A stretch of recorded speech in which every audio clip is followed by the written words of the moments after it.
Ladies and gentlemen, welcome back to Dinner and a Game, where we are always ready to entertain you as much as we are not ready to do anything else because we're really bad at this.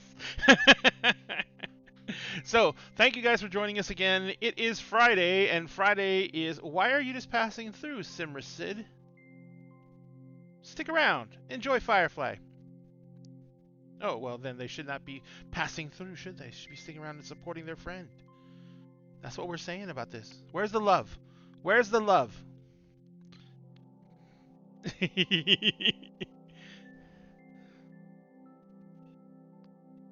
Free.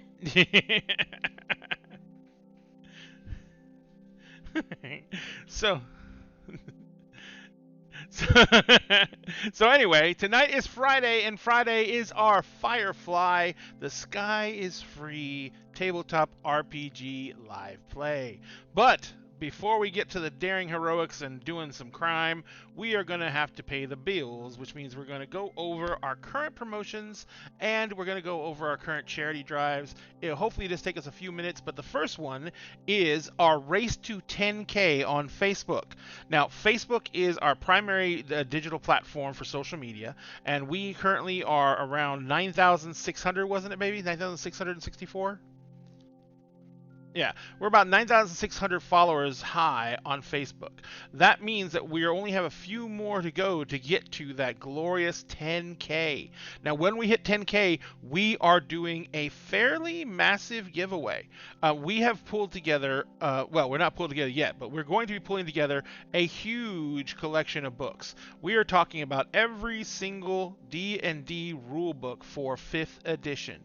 And we're going to be giving those away to one lucky winner. Now, to give you the exact layout of what that means, we're going to be giving away a player's guide, a DMG, a monstrous manual. We're going to be giving you a copy of Volo's Guide to Monsters, Mordenkainen's Tomb of Foes, Xanathar's Guide to Everything, the Sword Coast Adventurer's Guide, Volo's Guide to... sorry, I said Volo's Guide, and, of course, we're going to be giving away the latest book, which comes out on Tuesday, Tasha's Cauldron of Everything. That is every single book that you will need to look up every current rule in 5e that is not been covered by errata or been covered in like something as UA or something like that. So you have all the current rules, you'll be able to answer any questions from the game, and you'll have it all in your own personal library. So you will be able to give that, either keep that for yourself if you don't have it yet, or remember, it's Christmas. Best Christmas presents ever. So all you have to do is go to our Facebook page, like and follow the Facebook page, and then on that page there's a pinned post near the top that says "Attention Daggers 9,000 follows on Facebook." That is the post for the contest. It will always be at the top of the page. It is the pinned post. Go to that post, comment on the post itself. You can say hi, you can say how much you love us, you can just say gimme, and then share that post out so other people can see it, because the moment we get to 10K, we're going to be setting up a live drawing for the show directly after the day we hit 10K. Okay?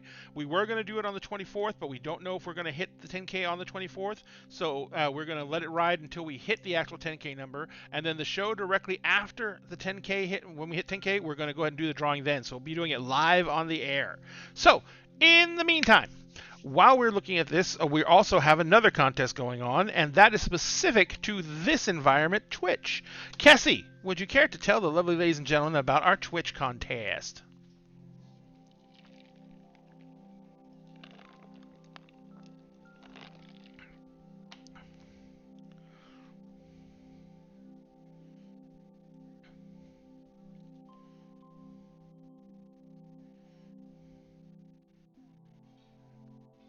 Nope.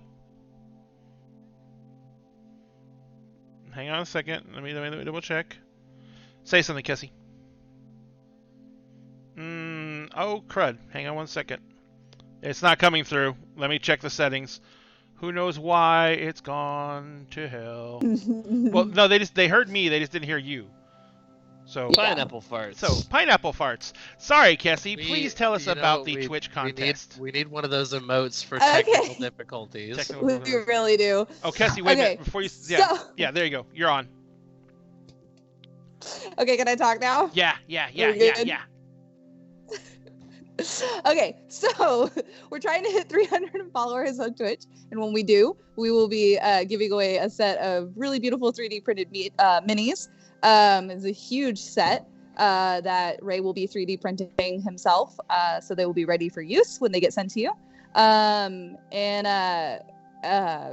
Shoot, now I'm all messed up. Okay, we're at 243 right now. So if you haven't already followed the stream, please give us a follow. It's completely free. If you have, then just share the stream. Let your friends know. Hopefully, they want to come follow us too. We do lots of giveaways and stuff. So. Thank you very much, Cassie. And speaking of those 3D minis, I just today finished designing all those files and getting them ready for printing. So they're going to the printer. I'm going to start printing them tomorrow, and I can tell you that there is one mini. It's one of the terrain pieces. It's the tree, and it is literally this freaking tall by that freaking wide. It is huge. So these and the detail on these is amazing, guys. So this is going to be a really great set of minis. If it's your first set of minis, it is going to be a showcase set. If it's not your first set of minis, these are going to be some of the most detailed minis you've ever painted. So please, if you can, share out the link if you've already followed us. If you haven't followed us, please give us a follow. Follows are free, like Kessie said, and they let you know when we go live. So thank you again, Kessie. And now we're going to get to something that is very, very important to us, and that is our Extra Life contest, or not contest, but our Extra Life charity drive. We already have passed the halfway point in Extra Life because we have gotten past Extra Life Day, which was on my beautiful wife's birthday, November 7th. And we have met our team goal of $2,000 and exceeded it by a bit. But Dr. Runyon, would you care to tell us the details of the Extra Life charity? That's right. Your favorite doctor, who is only a doctor on Twitch on the internet, is here once again to talk about Extra Life. As is previously established, they are a charity organization. For those of you who are unfamiliar with them, they specialize in helping sick and needy children. They were established in 2008, and in that time, since then to now, they have raised over $70 million in charity for these kids.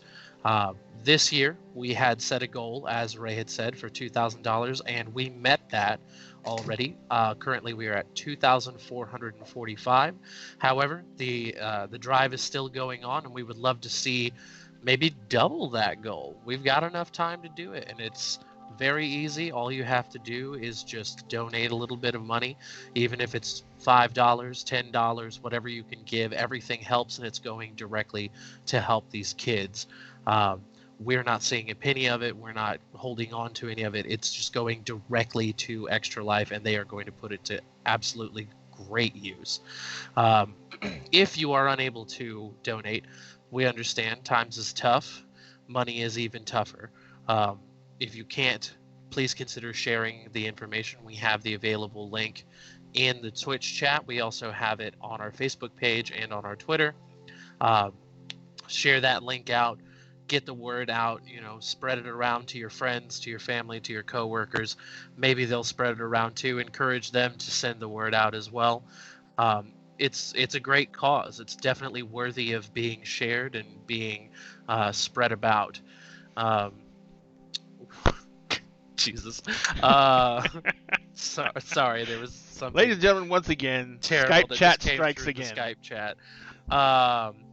Yeah, just spread the word, get the word out. If maybe there's somebody in your life who can give, or adjacent to your life that can help. Either way, it goes to a wonderful cause, and it would mean a lot to us if you would help us continue raising money. The cutoff date is January 14th, so there's still plenty of time. It would make a wonderful Christmas present for several children if you were to help give anything or to just get the word out. But as always, please be a hero. Save a kid. Yes, sir. All right, and also, of course, we are as always, we have trying to make sure that the stream has as much support as possible. If you can, subscribe to us on Twitch. It's one of the most direct and easiest ways that you can get to help support the stream itself. And that means that if you subscribe on Twitch, you will also have access to our Twitch VOD. But we also have our complete library available over on our YouTube site as well. So if you basically, if you go through that and support us that way, we would greatly appreciate it. But speaking of support, we also are doing our best to support our local gaming community. The local gaming community is the backbone of gaming whenever COVID is not a thing. Now, with COVID being the way it is, we can't really do what we used to do and go down to the gaming store, meet up with people to play some Adventures League or something, meet new players, and basically form new friendships that way. But when COVID is no longer a thing, we're going to need to be able to go back to that. And as it stands right now, ladies and gentlemen, things are looking kind of bleak. I was calling around today to find the store that we're supporting tonight, which is Third Coast Cards in Katy, Texas. That's just outside of Houston. They're a great store. They're doing everything correctly. They're doing curbside pickup. They require master visits, and they're doing social distancing. But I called half a dozen stores, and of those half a dozen stores, only 3 of them picked up the phone. The other 3 are no longer in business. So that means that half the stores I called are no longer functioning. And COVID has been devastating our local retailers. My phone. Okay. COVID has been devastating our local retailers and therefore devastating our community at large. We know it's easy to order from Amazon, but if you can afford it, please don't. Please make sure you order from a local retailer and make sure that they have your support, because they're the ones who are going to be there for us when COVID ends and give us a community to fall back on. So, also, Third Coast Cards and .com is getting ready to launch their Black Friday sales. So go to their website. We have the link posted up there. Say hi to them. Let them know that Dinner and a Game sent you, and make sure that we have everything. They have everything you want there. So let them know what you want. They can order it for you. Like I said, they'll do curbside pickup for you. Make sure that you let them know that we sent you to them, and we love them very much for doing all the right things and helping keep the community safe. Speaking of keeping things safe, if you happen to have a need for some safe clothing, maybe with a logo of a certain game stream that you like to watch, oh yeah, Critical Role has masks, right? Oh, shut up! I hate you. We're getting masks. Oh my God, I hate you so much. I love Critical Role, but I hate Josh Hawkins. That was rough. I know, and we're both wearing the same Critical Role shirt too. Yeah. We're huge fans of Critical Role. Don't forget. What? To love each other. Oh yeah. Absolutely not. Sorry, I forgot. That includes loving Critical Role people too. But anyway, if you want to support us in other ways, you can actually go to our website, www.dinnerandagame.net, and you can order swag. We have shirts, we have hats, we have hoodies, we have backpacks, we have everything. All you need to do is go there, order through there. All the proceeds from all those sales go directly to us. We also have a Patreon, and the Patreon allows you to support us and get access to things like our Skype chat during the game, which can be quite offensive, but insanely funny. So if you guys want access to Skype chat, you guys can go in and sign up for Patreon and get suited up for Skype, which means you will have to wear a hazmat suit, and gloves, probably air filters, maybe. But yes, Skype chat is amazing and wonderful, and if you guys want to join in, go to Patreon, sign up, and you can get access to that. You also get special titles in our Discord, other digital rewards. We are getting ready. I'm ordering the magnets this week, and I've been printing these out, but we do have dice trays that are going to be part of the rewards for Patreon. I got to order the felt to put in the dice tray holes. Oops. I hate that background sometimes. But anyway, we have dice trays. We're going to be doing dice towers with our logos on them. We're going to do all kinds of stuff for you guys. And we're going to be doing that on Patreon as Patreon rewards for the higher tiers. Right now we only have $1 to $10, so we don't have the high tiers in place yet. But you can do that to support us, and every single dime that you guys give to us, we turn around and use to do a better job of producing content for you guys. Other than that, we also have with us tonight Miss Lauren, who happens to be working on her own stream. Is that not correct, ma'am? It is. Would you like to tell us a little bit about that? I would love to. Thank you. Excuse me. So I am the current DM for the Keep RPG. I'm taking them through our Sanctum series and getting close to the end on that, which is very exciting. So we stream on Twitch on Wednesdays at 6 p.m. Central, and our VOD is available on YouTube on Fridays. So you should definitely check us out. There you go. And The Keep is an excellent show, Lauren. I've been noticing that the tone is getting more and more serious, and you have to do less wrangling because, they're actually scared for their lives now. That's pretty great. When I first started watching The Keep, it was like Lauren just trying to keep them focused. It was absolutely the perfect example of herding cats. Lauren just trying to keep them focused and going one direction, and now they're just like. They're all super serious.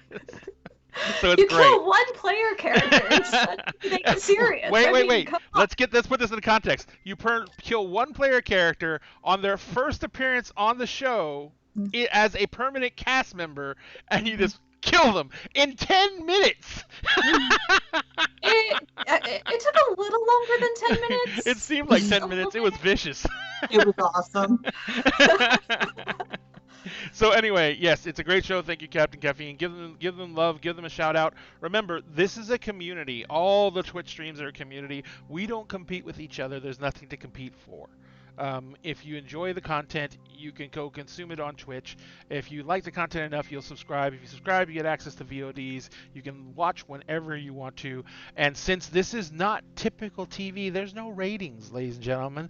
I'm not fighting to get you to come watch my show rather than to go watch someone else's show at the same time slot. You can come back and watch anytime. We put this stuff up 3 days after it goes live. It's available on our YouTube. So you can go watch it on YouTube there as well, and for free. And you can choose to support us in other ways if you want to. This is what we do for fun. But we want to do the best job we can, which is the only reason we look for support from you guys. So if you can, please do. If you can't, don't worry about it. Enjoy the content. We love it producing it, and we're going to continue to do so. We love you guys, and maybe if it becomes something more that you can do it, there you go. Just do it when you can. All right. Pay it forward whenever you can pay it forward. So, in the meantime, I don't want to know. Sorry, I'm fine. We've got 2 different chats going, and both are just killing me right now.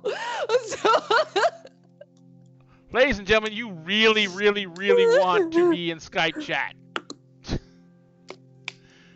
Oh my god, our Skype chat. That's right, guys. You can pay money to come bully us. Yes, you can. Come pay money to bully me. Okay, but anyway, no, and by the way, for the general questions that have been put up in Skype chat, no, we're not going to do dinner and game ball gags. That's it. We're drawing a line. Come on. We're drawing a line somewhere. Okay. All right, so... What about spider gags? My name's Ray, and I like to yuck at people's yums. Yeah. Don't you kink shame me, Ray. I'm not kink shaming anyone. Shaming. I'm trying to support our show and also support a community that I care about deeply. Just happen to involve ball gags. How deeply? Like elbow? Ray, At least. All right. What were you going to say, Jonathan? Jonathan? I think you misunderstood what Josh is asking for. He's asking for CDC-approved, fully insertable face masks. Ah, yes, I did misunderstand because he literally typed the word ball gag. Yeah. First of all, I said dag gag. It's autocorrect. Okay. It's autocorrect. I said dag autocorrect. gag. All right. On his keyboard. And it rhymed. So, I just figured. Oh, sorry, you're right. It was my wife who typed ball gag. It's Sorry. a gag. See, I know we look almost exactly the same, but you know. Oh man. Guessy, your friend has just notified us that ball gags offer no protection I think from I was COVID. incorrect. I thought that was someone else, but it's not. So. Okay. So anyway, let's get down to brass tacks, ladies and gentlemen. Tonight is the night we play Firefly, tabletop RPG, and tonight is the culmination of a series of events that has led us to the point where we are going to, or the players are going to be attempting to perform a bank heist. Kelly's had a friend who basically was in prison with her, and that friend was formerly the owner and CEO of a mining operation, and Kelly and she became friends in prison, and after she got out, her friend approached her with the idea, Marianne Morrison. Miss Morrison approached Kelly with the idea of trying to help her get her company back from the man who stole it. His name is Dubujak. She basically has said that Dubujak's been running the mine for years and running it into the ground. It's no longer been making a profit, but they just recently hit a large vein of precious ore, and if they can get that ore to market, then they will be able to basically make a massive comeback. However, if they don't get that first load sold, Dubujak has been getting financing wherever he could find it to keep the mine going, and he is now pretty much in debt to some very shady characters who are actually where the first load of ore is going to. So, they were told that they can either do one of two things. They can hijack the load of ore before it gets up as it's being delivered into orbit, and then go ahead and steal the ore itself. Or they can wait for the money to change hands, because they're going to be paid in hard credits. They're not going to be paid in digital currency, because this is basically a form of money laundering. So they're basically going to be paid in hard credits, and then they can steal the credits either on the way back to the bank or from the bank itself. So they decided to try and they're going to try and boost the credits from the bank. So they have to. The bank takes 24 hours to process the hard currency into digital, because it has to be cleared to make sure it's not stolen. So they basically have to wait 24 hours. Once 24 hours is up, the credits will be in his account and no longer accessible except via digital means. So, and then digital means there's a whole bunch of ways he can actually recover the money. But if they can get the actual credits, then they will actually be able to stop him from being able to save the company, as it were. And Morrison has actually gotten the situation set up to where she has she will be able to launder that money and then use that money as part of a employee-owned consortium to buy the mine back from Dubujak. So, at this point, the crew has come up with a cunning plan. So, no, not doo-doo, God, I'm gonna kill you all. Alright, so, let's move on, shall we? So anyway, you guys had a cunning plan where the captain, Kelly, and I do believe not Lauren, but the captain, Kelly, and Jude were going to be going down to the planet. Jude's going to fly the shuttle, and the captain and be the lookout, and Captain and Kelly are going to be the strong arms on this. And they were going to break into the bank. And Hank, I should say, had made a mobile cutting torch that should be able to get them into the vault. And Morrison had made arrangements to have the security system around the bank disabled for a few moments in time, giving them chance to get in, get this vault open, and get the currency and get out. Now, where we were left off last? We were actually we were reaching the planet, if I remember correctly. Correct? Mm-hmm. Yeah. Now, Baden, of course, had gone his own route.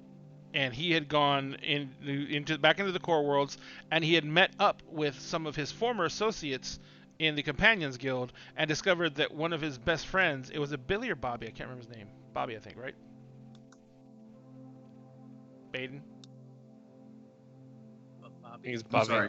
I apologize. Yes, Bobby. Bobby, yeah. Bobby had been basically implicated in the murder of one of his own clients. and Baden had been looking into it, and basically was trying to find out what had happened. And it turned out that one of Bobby's rivals, from when they were all in the Companions Guild and coming up through the Companions Guild, guild halls, study the college, had basically gone out of his way to incriminate him. However, it had gone a little bit beyond that, and Baden was discovering just how deep the rabbit hole went, and it was, I think, getting a little bit out of hand. So, let's go ahead and jump back into it let's start out with the bank heist, and then we'll switch back over to Baden after a little bit. So, Captain, you guys were getting to the planet at this point, correct? Yes. So, what is your initial plan going to be? If I remember correctly, there was like they were trying to scan us, and we were turning off our transponder, and we had set up like they had rolled a complication that was bought. Mm-hmm. And I think that allowed us to like break Atmo without getting noticed. It basically, you turn the. I remember that Hank didn't want to turn the transponder off like in a desperate way. But I think I ended up doing Mhm. that, You did. and it got really, really good at it, or to where I could basically flip it on and off when I need to. Pretty much, yes. All right. So, That looks like the last roll that was made. yep. So you now have the ability to turn off your transponder, which is insanely illegal. But of course, it's very common in the smuggling world. So you're able to turn off your transponder so you can get onto the planet. The only thing you have to worry about is actually being physically tracked by radar systems. So you guys were coming into the planet, your transponder was up, and so you're trying to make it through Atmo. If you're going to try and evade, because there is a space station on this planet.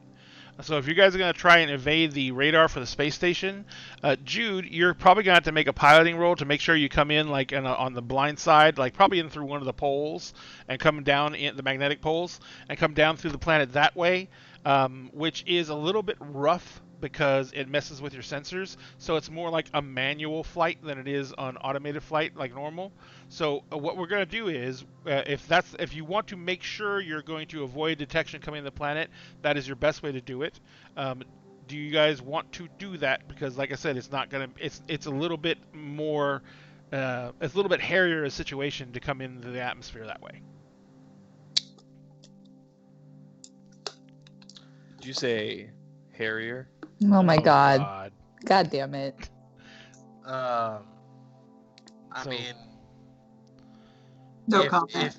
if Jude is feeling confident in her abilities, I would instruct her to like take us as carefully as possible, but also with the most with the highest chance of not being detected. That is probably the highest chance.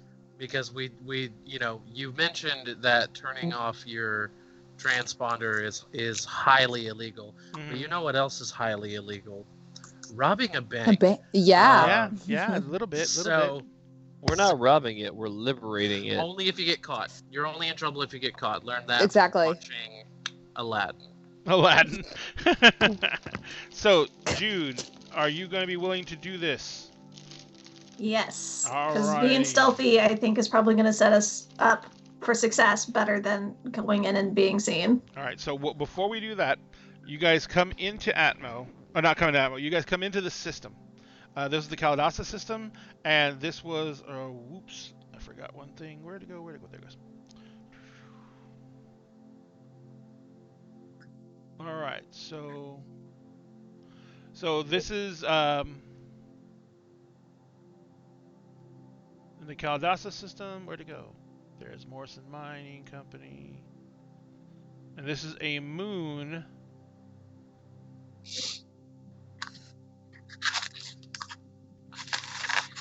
Sorry, I'm trying to find it real fast. Here it goes.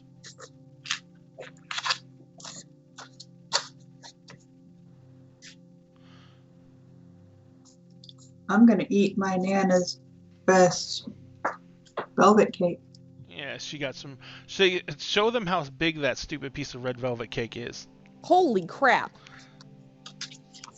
It's like a 3-pound piece of cake.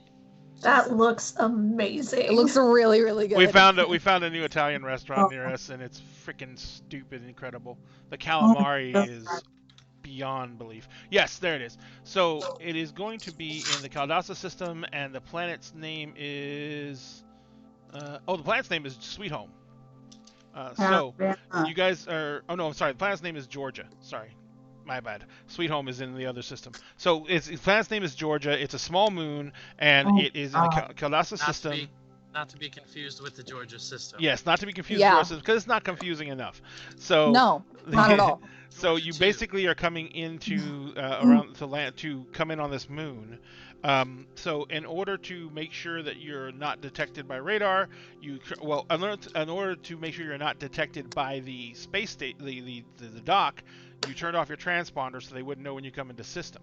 And then in order to make sure you're not going to be tracked when you're in Atmo, you're going to come in over the magnetic pole to try and fool their radar systems. The radar systems do not cover the entire planet. They only cover like several hundred miles around the space station, but the space station, coming in low in the atmosphere means that you're going to have no one really likes to do that because of what it does with instruments. So you're not going to have as likely chance of running into any other ships coming in that way for you, so you won't be picked up visually. And that way means you can come in low in the atmosphere, and basically when you get to within range of the radar, you can start doing map of the Earth flying, which is equally difficult, and you basically will be able to sail through below radar and make it to where you need to be. Now, I'm diabetic now. What was that? I'm pretty sure I am now diabetic. Probably.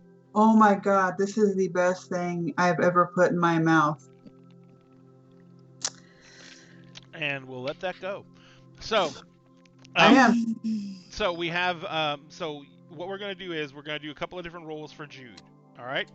The first role is going to be for you to bring the ship into the system, coming in over that great northern horizon through the northern magnetic pole. So we're going to do. It's not super difficult, but it's just more difficult than a standard entry. Oops, double oops. And then, so Jude, would you like to pull your dice pool together? Poor me. Yes, I would. It's always poor me, Simmersid. Oh, that was a horrible roll, and you may buy a one off me if you like. Yep. Okay, so that's a complication that you can put onto them. So what you can do is basically you can do complications like it's a slow day, which will basically mean that like there's no ships coming in near the system, the planet at this time. So it would basically give you an extra like a D6 to add to your roll to help you slip in unnoticed. We will go ahead and do that. So what all am I rolling? You're going to be rolling. Go ahead. Obviously my fly. Mm-hmm. And your focus? No, it's not focus. You do your fly plus your physical, because you're actually manually having to manual fly this one. So you do your fly plus your physical fly transport, which means you get your bonus. Mm-hmm. So you get your That's specialty. a D6, right? Yes. So you got the D10, the D12, a D6, and then you get another D6 for the it's a slow day. Mm-hmm. Now, if remember, everyone starts out with their lowest number of plot points equal to their lowest stat, but you can also, if you want to, use one of your distinctions like ship's pilot, but instead of actually adding a dice to it, like I think it's a D8, instead of adding the D8, you can just add a D4 and gain a plot point. So you don't have to spend a plot point to add it, and you spend but you roll a D4 instead of a D8, and you gain another plot point. Because I rolled horrifically. But that's up to you. Yeah, see, the thing with the D4 is there's such a significant probability of rolling another complication for you. Yep. That, I mean... They would just cancel it out at this point. Ray, they might text you. Okay. It was Um, like the one would cancel out his one, so they would be canceled out. But you would gain a plot point, so like we stand everything to gain and nothing to lose. That's fair. So if I'm gonna do that, should I not roll that other d6 then, Ray? No, the d6 is going to be added in. What it is it kind of cancels itself out because I get to roll another d6. Okay. Just So yeah, we'll remember go ahead and we'll do that d4 then. wait, hold And- on. Could you potentially use it to create an asset, and since it's on the ship, you get a D8 instead of a D6? I except would they're assume so. the shuttle, not the ship. Well, What? no, she's bringing the ship in. Oh wait, no, you're bringing the shuttle into Atmo, weren't you? The ship's staying in orbit, isn't it? How are we I doing it? Because we discussed it a couple different ways. I imagine that we were bringing the shuttle into Atmo, not the whole ship. So the ship's going to stay out of atmosphere. The shuttle, and it's going to stay with the transponder off, which means it's going to be basically, it only has to worry about someone visually seeing it because they won't be able to detect it. Is that about right? I think that sounds right. So Sounds we right. have to change some things up then because you wouldn't get the extra D6 for transport pilot. No, I wouldn't. So you might want to rethink about what you roll then. Because you're not flying the transport anymore, you're flying the shuttle. Mm-hmm. So you might want to keep ship's pilot. Is the shuttle not a transport? Nope. It sits on a transport. It gets transported. But it is also transporting us. It's nowhere near as big and bulky as a transport, so she doesn't get her specialty on that.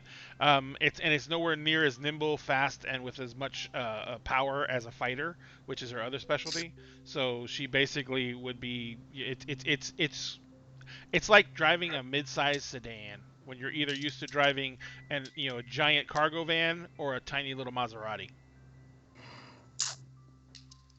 Well, Okay. Ta-da. So I get my D12 fly, my D10 physical, Mhm. my ship's pilot, and then do I still get the D6 from the slow day? Yes. Okay. So you can roll away. We're still going to try the D4 for the ship's pilot and see if I can't get that plot point You back. can't. You gotta do one or the other. If you're gonna use the D8 from ship's pilot, then you can't use the D4. It's an either or. Yeah, no, that's what I'm saying. Okay. Is doing the D4 instead of the D8. Oh, she's playing dangerously, ladies and gentlemen. We're gonna try it. Holy shit! oh my god! Oh Okay. Okay, Lauren continues to break the dice roller, ladies and gentlemen. Okay, so Lauren, do you want a 16 or do you want to spend that freely earned plot point and have a 20? The 16 still beats you. It raises the stakes, it right? raises the stakes. It beats me, and then it raises the stakes by 5. Mhm. But it doesn't have enough to raise the stakes any more than that. So raising the stakes means you with a plus with one extra means that you basically get an asset, a temporary signature asset, or you get to set the you basically get to set the stakes for the next roll based on the quality of this roll. So you get add something to your next roll too, because you do have to make one more roll. Yeah, we'll go ahead and we'll do that. So you're gonna keep the 16, or you're gonna make it go up to a 20, and I think you raise the stakes by 2 more if you do that.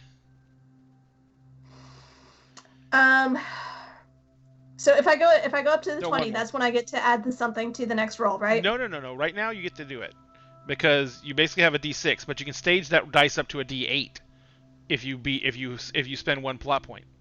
So right now you're adding a D6 asset to the next roll, and you'll be able to create that asset when you get to that next roll, saying damn fine pilot or something like that, and it's a temporary asset.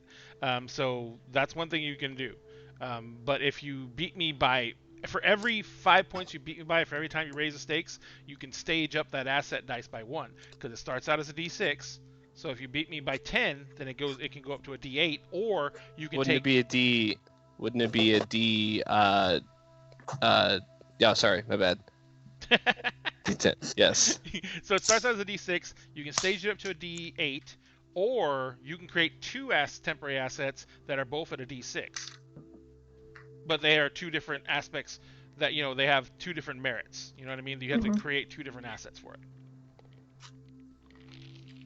I'll go ahead and spend the plot point for the D8. All right, so you're staging up to D8. All right, so We'll stage it up. So now you basically bring the ship in across the magnetic pole. Your comms are kind of thrown off, but you were expecting it. You have absolutely no problem bringing the ship into atmosphere.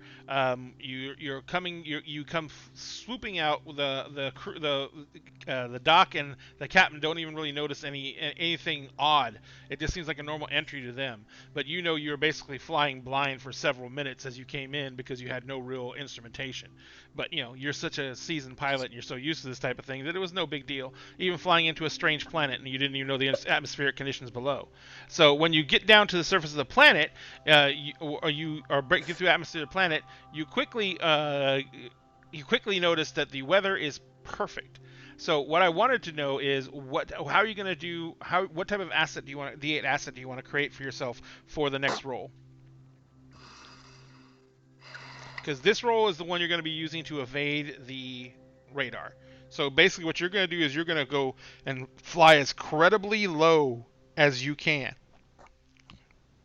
And basically do what they call map of the Earth, which is basically, you're flying a couple of 100 feet at most off the ground, and you're going to do that for quite a long time as you go streaking across the planet to get to the small town and land outside of town and hide the shuttle. Okay. So what type of asset do you want to do? Can we do finely tuned controls? Sure, absolutely.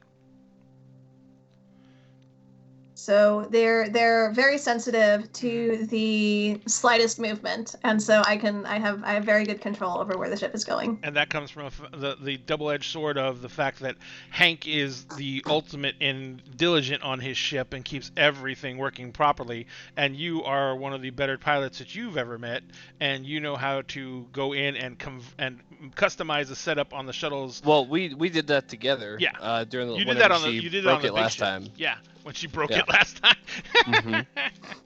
So I did it the right way. So you basically you and Hank have spent some time with each one of the two shuttles and with the main ship, and you have made sure that the controls are exactly as you're liking in case you ever have to, whenever you have to pilot any of them. So because of that, you have a temporary aspect on this one, but you can always spend plot points to use that temporary asset some of the time. So let's go ahead and do another roll. Now this time you're coming into Atmo and you are basically doing very low, very high speed maneuvers in order to stay below the radar level and keep the ship from crashing. So it's a little more difficult to do that.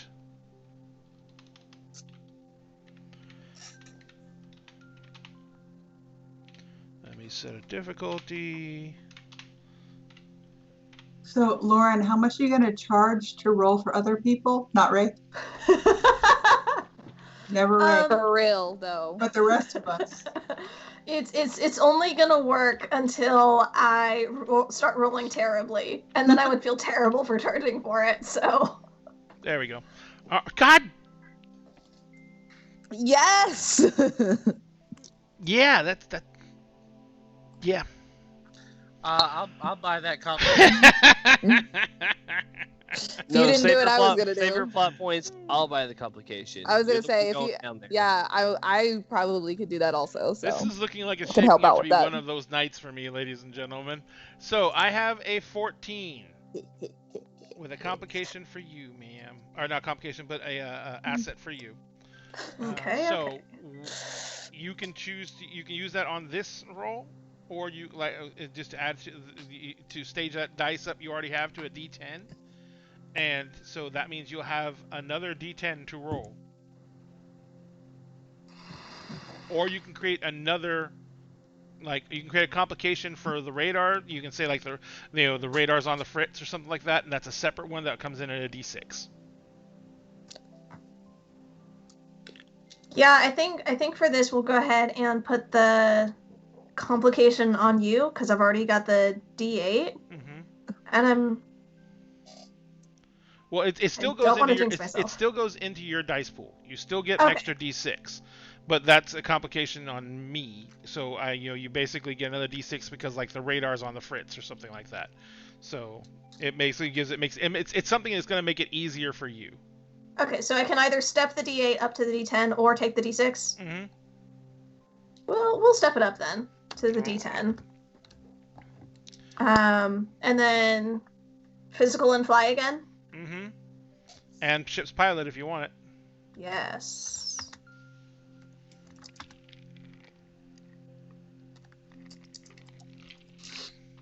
Okay. Jesus. I will take that. I will take that. All right. So right now you have an 18, which beats my target number, but doesn't raise the stakes. You can spend 1 plot point, keep the D3, keep that 3, and have a 21, and you basically will beat me you'll raise the stakes by 1. So you've already won, but if you want to raise the stakes, you can. It's up to you. We'll raise the stakes. Yeah, I'll spend that plot point. No problem. So now you basically are flying nap of the Earth. You come shooting across the planet. Captain, you and the doc are within about 5 minutes. You realize this is something that you've never really done before with this level of pilot. Because she is shooting along at supersonic speeds and flying through fucking canyons. And you guys are sitting there, and the little boat is literally swerving and turning and bending and everything like that. And you guys feel like you're like a martini in a shaker. I don't bat an eye. I don't bat a single eye. Like, but how many times you throw up? I trust Jude with my life behind the wheel of I'm not talking about your life. ship. I'm talking about your vertigo. Sorry, Kelly. No, I'm sure Kelly is like throwing up all over the place. Oh, oh yeah, I mean, Kelly gets motion sickness. I'm probably like strapped into the chair, just like. So let's do a roll, Kelly. No. So it is incredibly. This is incredibly violent flying. Although it's smooth because it's Jude, but it's still incredibly violent, and the horizon just keeps on changing locations on you so drastically. And I don't like you, Ray. Yeah, and your vision swims sometimes just because of the sheer vertigo-inducing challenges that the ship is giving you. So I want you to roll your physical plus your focus. And then if you can come up with any distinctions that might give you a bonus on this, you can roll them as well.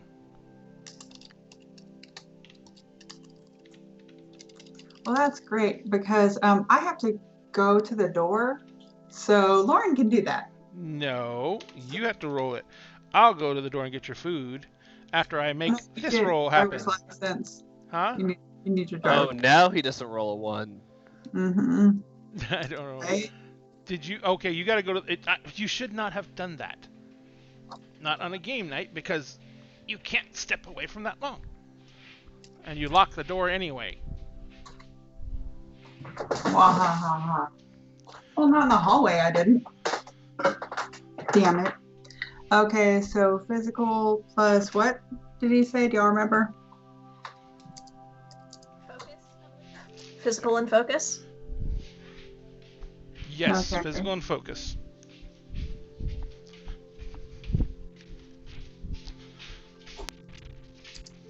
This sucks. I don't like this anymore. I don't want to do this anymore. Y'all suck. I don't like this game. There's no one at the door. You just have to take my advice and roll less. Except you that the roll. mechanic is you have to roll to do stuff. You have So to believe in the heart of the dice. The hell. You have to Yeah, I say, tried my to- grandfather's deck has no weak dice, Kaiba, and then roll. I can't get in there to It's help true. you, so you have to do this / roll Uh-huh. D whatever plus D whatever. Yes, my love. Just for the record, this is season 1, episode 13. Nobody likes this episode. Good point. I forgot. See, it's much more funny when we're making Firefly jokes instead of ketamine ones. Yeah, thanks. Either. Until you bring up the fact that that there's ketamine jokes. Yeah, No, which just Okay, sucks. I didn't Oh, make we've a ketamine transcended. joke. We've transcended Okay, ketamine okay. jokes. Now we've got keta memes. Yeah. Oh no. Like a lot of them. Like a lot. I only posted like 2 out of the 7 that I have. Oh my god. He's been making them all week. Jessica, Great.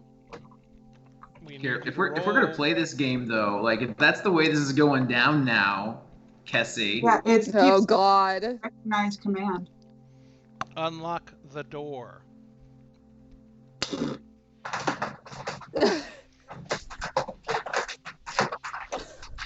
Oh Jesus.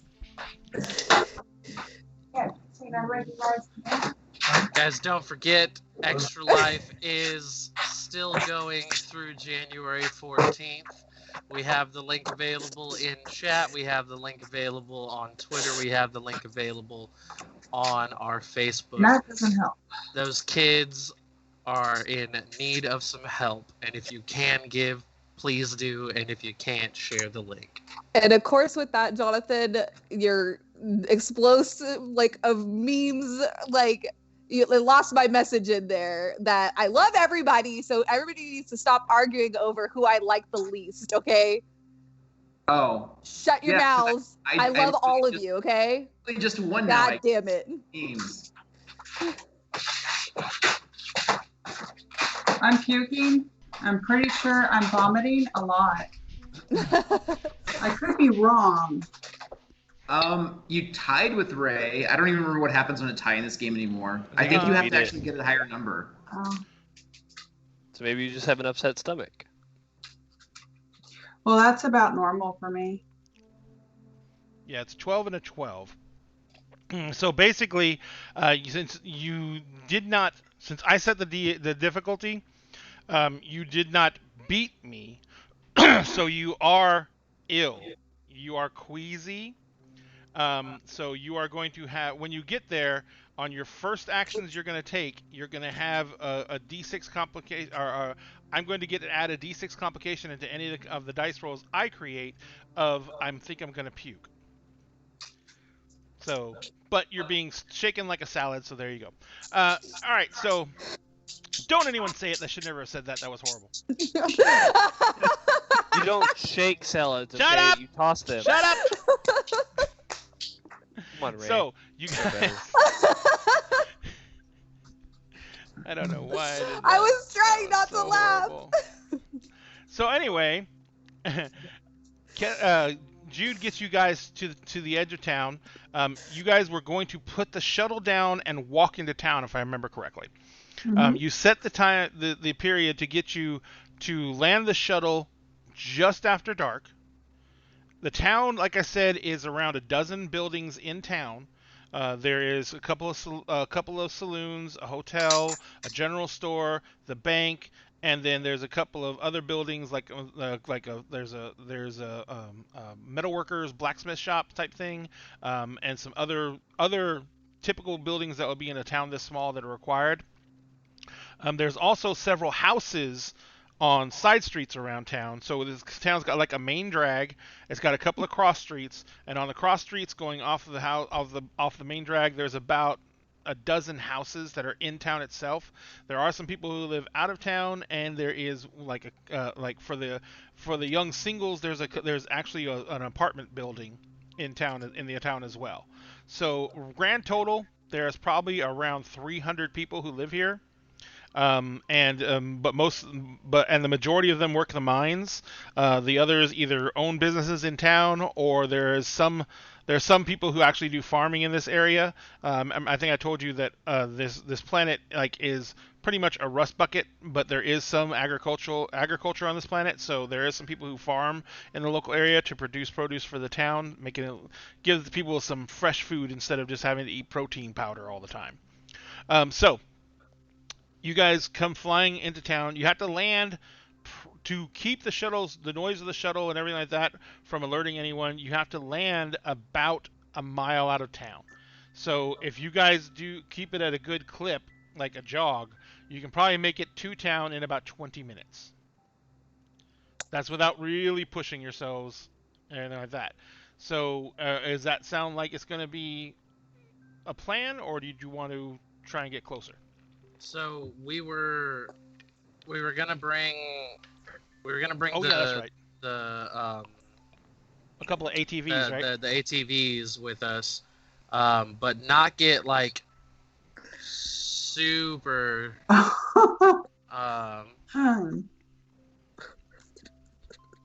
yikes.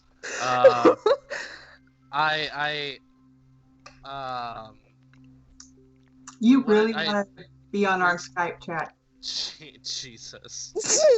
I wanted us to get a little closer to town, but like I know that they also make a lot of noise and we're going in at night. So probably get like a mile outside of town and then like walk them, I guess, if that's possible. Like we want to be close so that way we can get on them and go pretty quick. We can cut out in a pinch. Mm-hmm.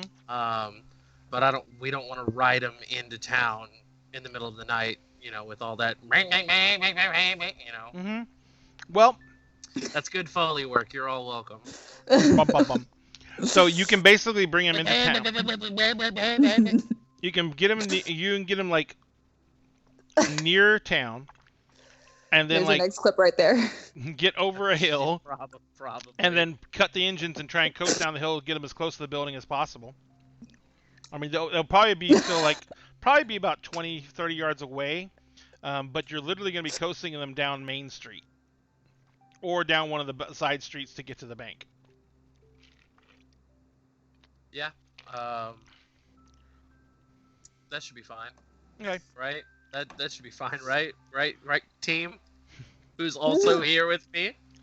Which would be Jude and Kelly. Yeah. I Is think Kelly- it's your call, Cap. I'm I gonna don't do- have a whole lot of experience with this stealthy entry with the ATVs here, so I'll trust your discretion on that one.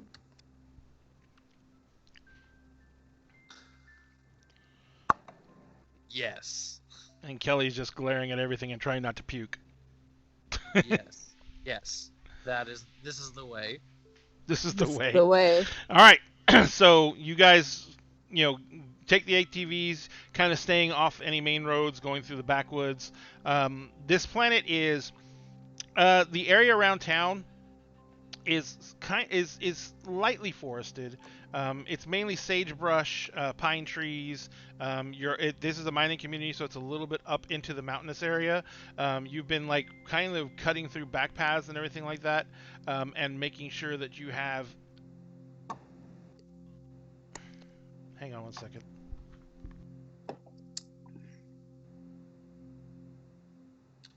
Guys, don't Look at forget his we sassy also face. have a Patreon that if you join you can get exclusive stuff from us. You will be able to get access to our All right. Skype chat. You'll be there we go. Sorry about that. So like I said, you be cutting through the backwoods, but that's what ATVs are for. You guys kind of plotted out your route to get there. You'll be going in through the back areas and coming into the from the southeast side of town, moving into town. You're going to be going past a few residences to get there. You're trying to keep your access for. You try to keep yourself situated to where you're not actually getting close to any residents, really. You're just gonna make it there as quickly as you possibly can. And once you hit town, you can probably like pick up a little speed. Once you hit town, you can cut the engines and try and coast the bikes in as far as you can, and then you can walk those things. They're not exactly easy to walk, but you can push them along.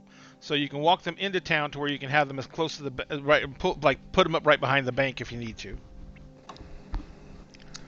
Yeah, honestly, the closer to the bank, the better, because if we can get the payload like immediately onto the ATVs, then we're out of here. Well, when I say hard currency, I literally just mean cash. So it's paper currency, and so yeah, so it's and a lot of paper currency weighs a lot more than people think. Yeah, that's true. Yeah, a couple of duffel bags full of green is still kind of heavy. Yeah. So anyway, you guys come sailing in, riding into town. Let's do this. I want everyone. I'm gonna set a TN, and all I want is for some people to roll some dice. Who's gonna be driving each ATV? Because you can only fit 2 ATVs into the shuttle. I'll drive one. Okay, so Jude's driving one. Kelly will probably drive the other one. Did she roll off? But she did, yeah. Yeah. No more ordering food during game. She's a little better at driving than I am. I will find out what her stats are, but first I'm going to set a TN. So all you're trying to do is getting passed through town with a bunch of sleeping people without getting noticed.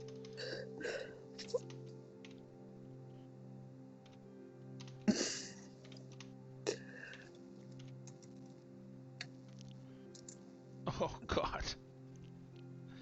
I am definitely having one of those nights, ladies and gentlemen. Wait, hold on. Is that for Jude or is that for Kelly? Or is that No, for this both? is the general TN that they both have to roll against. Oh, fantastic. Yeah, it's fantastic. Yeah, just wait till we get the heist. You're getting all the bad rolls out now. Yeah, right. I'm gonna roll nothing but like max rolls next time. So the TN has been rolled and it is actually 4. yeah, it's actually 4. Okay. Actually, screw that. I'm spending fucking dice. I haven't spent a single plot point yet, so I'm spending some plot points. I'm going to spend. I'm going to spend 3 plot points to create a D6 and keep it for another 7th plot point.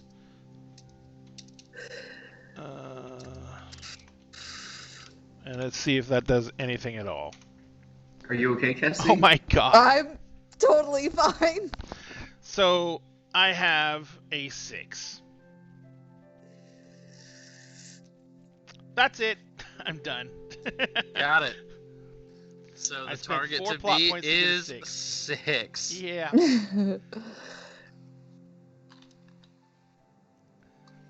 All right, team.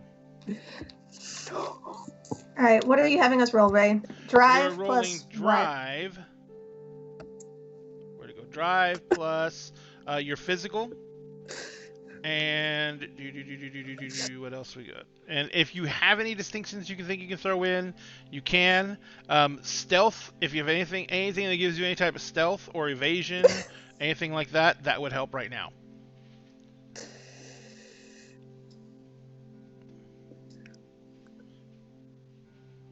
Isn't that kind of like Kelly's whole shtick? It was. She's got- Kelly, did you change? Or Jessica, did you change Kelly's character? So you didn't take. You took one with. You still have one with the shadows on there. I do. I do have one with the shadows. Oh, but you have the thing selected for sniper, not for getting position. Sorry. And by the way, no, I did not eat that much cake because, dude, I cannot eat that much cake in one sitting. Pathetic. Alright. No, I haven't been able to. So you need to roll a physical plus a drive, Kelly. Okay. And then you said we could add our sneak into it. If you have anything, yes, you can add sneak into it as well.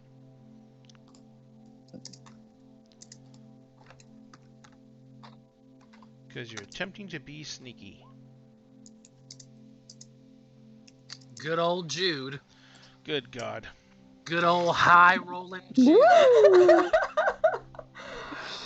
Man, I'll if take only it. she, By if only 5. she had one more, she would beat it by 10. Be crazy. But I guess she'll just have to settle for beating it by 5, I guess. But no, without having to spend a pot point. Yeah, pretty much. So Kelly? with beating it by 5, do I get a big damn hero die? Yeah. Yep. Equal to. I didn't ask earlier because I already had the D10s. Yep. But this is D8 and I don't have a D8 yet. You can have a D8. I'm gonna take it. Take it. Are you having trouble rolling, Kelly? Yes. Huh? The only person who hasn't rolled yet. Yeah, it's telling me the same thing. That's because you're not putting spaces. / roll space D10 or whatever it is. D10 for your physical, and then plus space plus. There's spaces between everything except for the D and the number.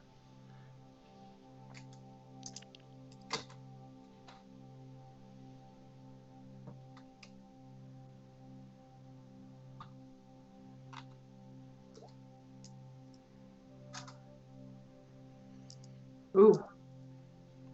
You also get to add. Wow. Ouch. You also get to add in your sneak. That was the 1d8. Oh, well, what about your drive? That's 1d6. I'll just throw it in there.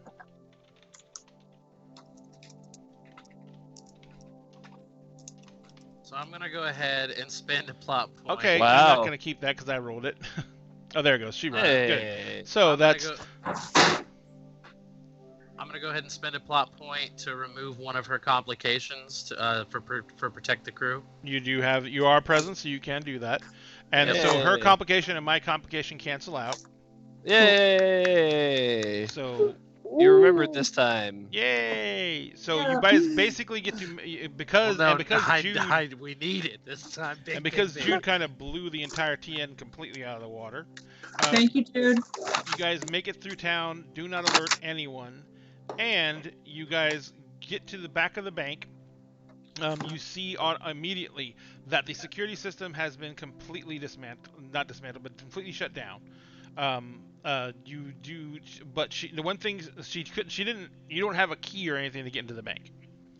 So at this point, were you going to use the cutting torch to get through the back door, or were you going to do something else?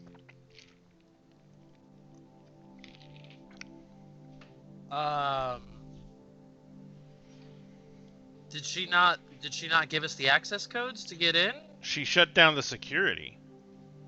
Oh. There's still a physical lock on the door. Okay. Describe this bank to me. How does it look? Bloodied. No. There's a parking lot. How many hit points does the door have? How many hit points? A lot. There's a parking lot. There's a drive-through with 2 little things for vehicles to come in and use the drive-through with the teller. There is a back door that's near the drive-through. There are security cameras everywhere, but you can see that they're off. The access to the drive-through and everything like that is on the side road that you guys came up on. So you kind of came up the side road, pulled underneath, and parked the RVs like kind of in the drive-through lanes. And you're at the back door by the back of the drive-through. There's a glass panel there that gives you access to the people to see the drive-through lanes. Around the front, there is a standard set of 2 doors that come in and into an entryway with 2 more doors. It's all glass. You could, if you go, are you going to go around to the front of the building and case it, or are you just going to look at the back of the building? So right now security systems are offline. Yes. Right. You can see the cameras are shut Once- off, and there's no once- security. once we're in, alarms are gonna go off either way. I don't see why. She shut down the security. Remember? Right, but we'll be inside of it, so the alarms are gonna go off because we're already inside, right? No. That's not how security systems work. If you shut down the entire security system, there's no alarms inside or out. No, once that comes back online. Oh, and yes, we yes, are yes, inside, yes.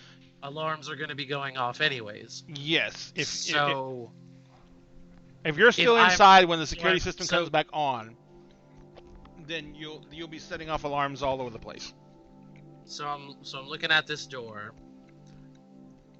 You said there's glass doors as well?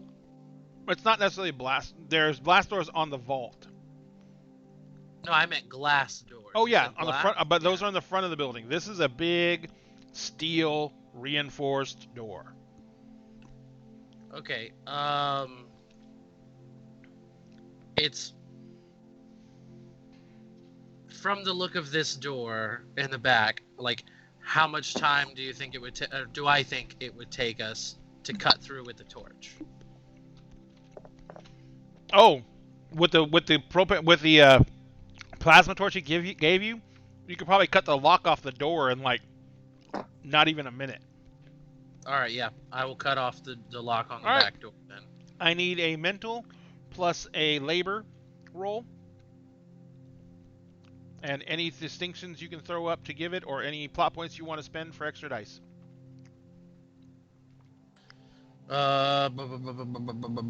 This is basically to use a plasma torch without killing yourself.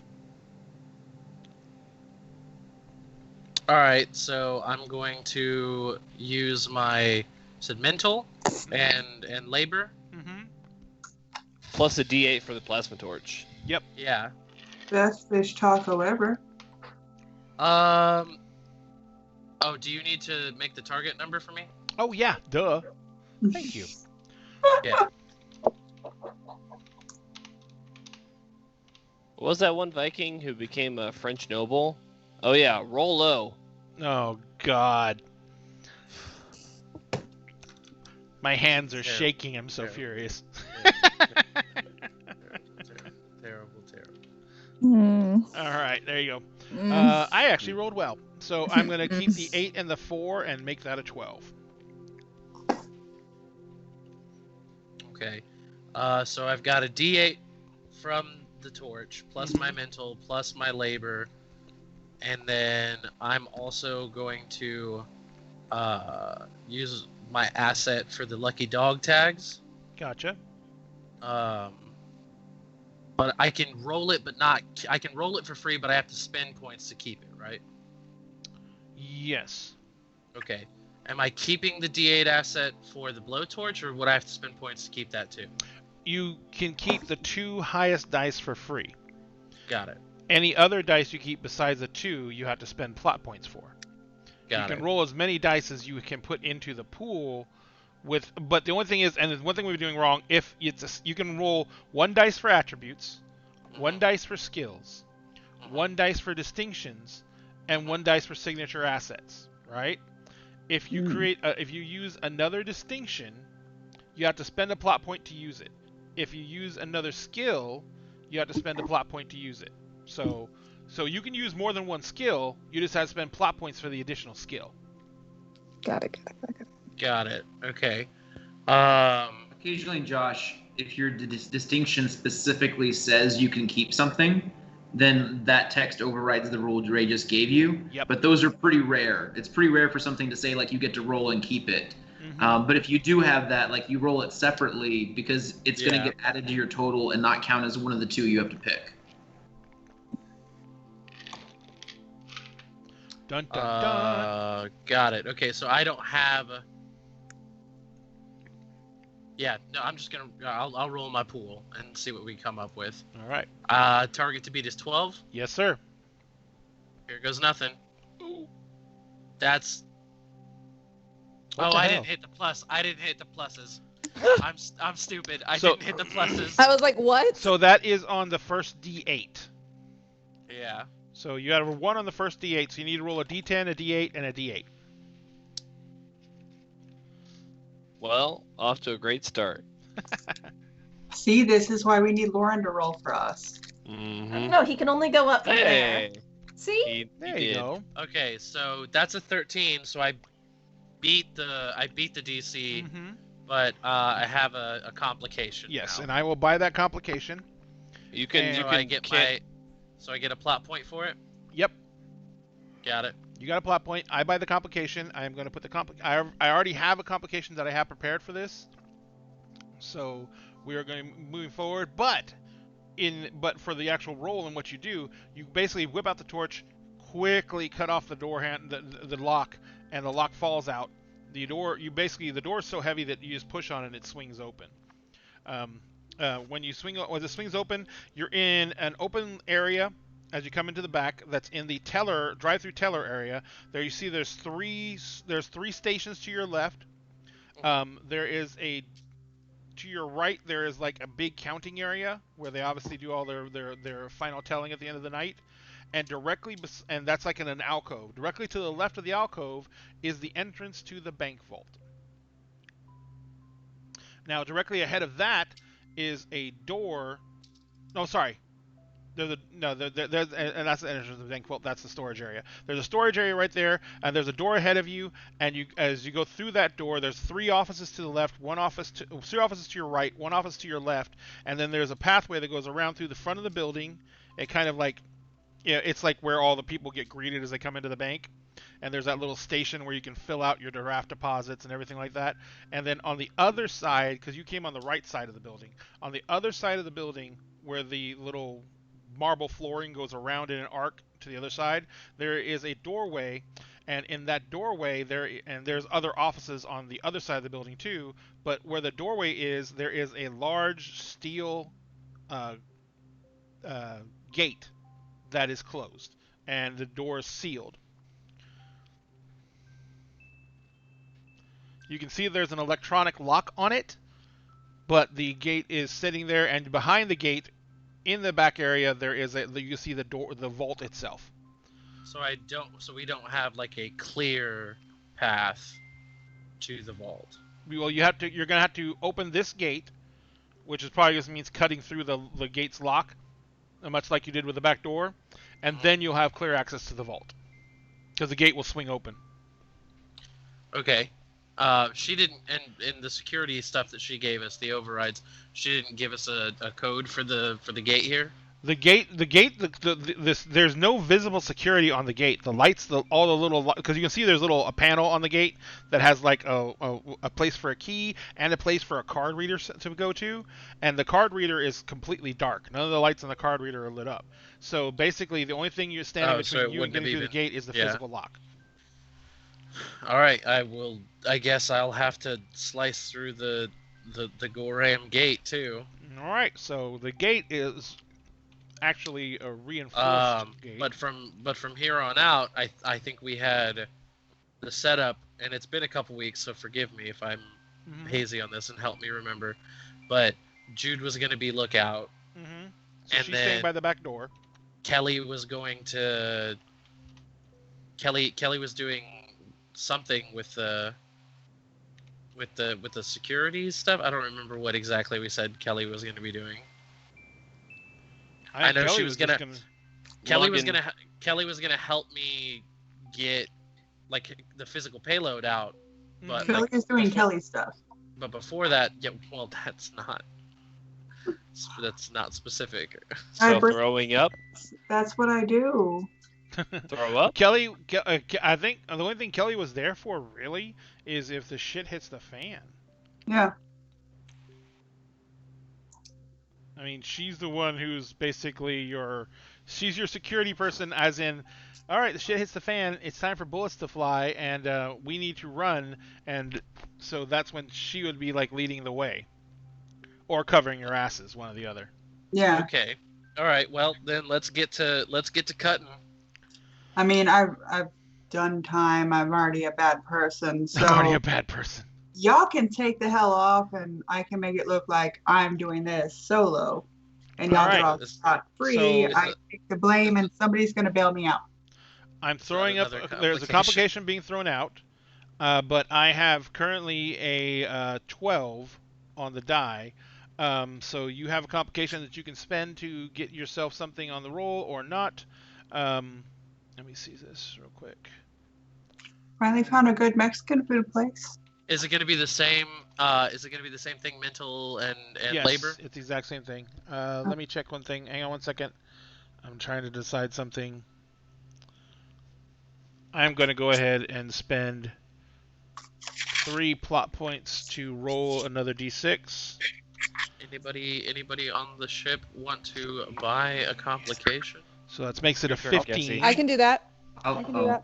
Okay, so now Josh, they bought the complication, so you want them to make up what the benefit is, or are you gonna do it? Who's buying it?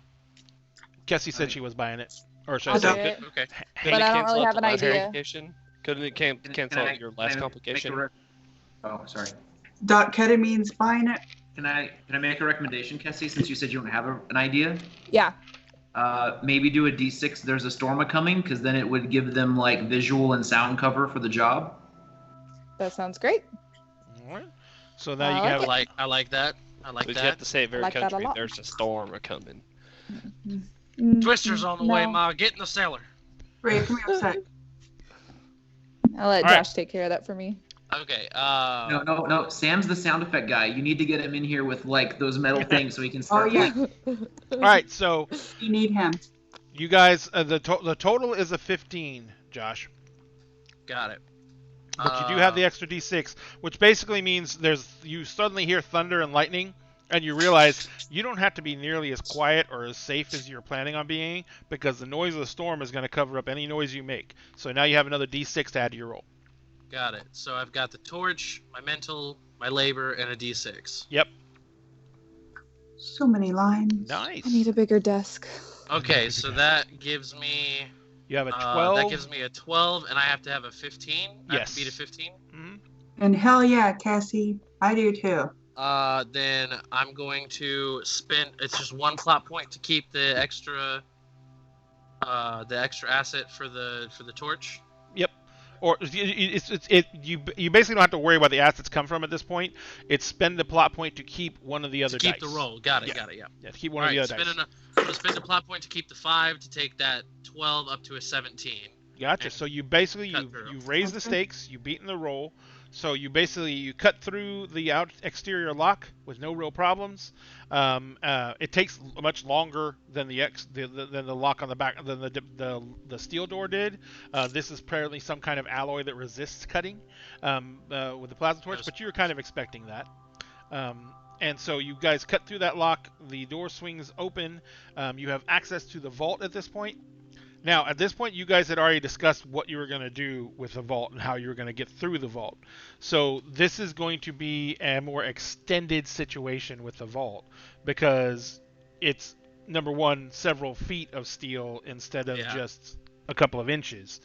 And you're going to have to do it like in sections because you have to cut out one part, and then you have to cut out the gears inside, and then you have to cut out another part, blah, blah, blah, blah. It's, you know, Hank kind of like broke it down for you and what the steps were. And I don't know, would you have them written down on a sheet of paper?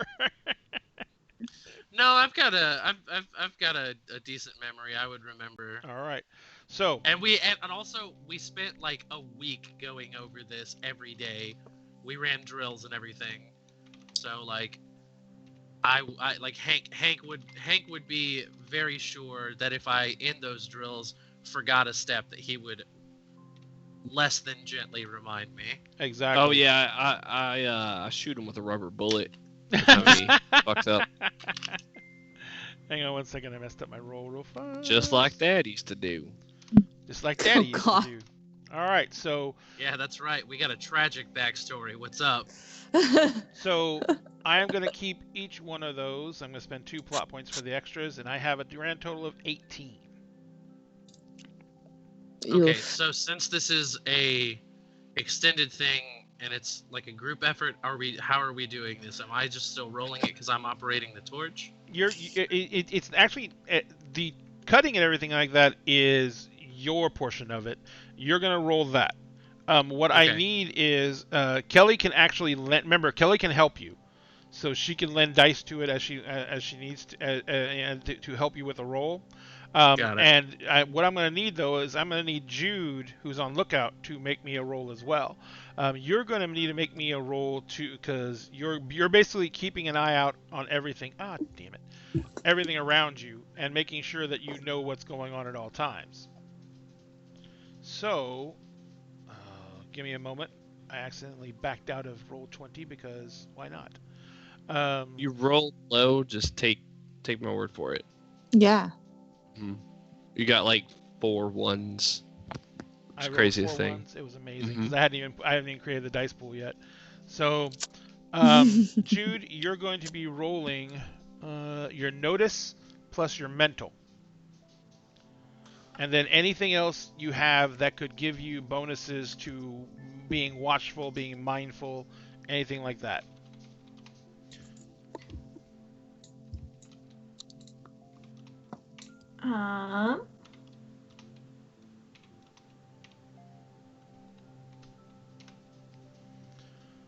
Ooh.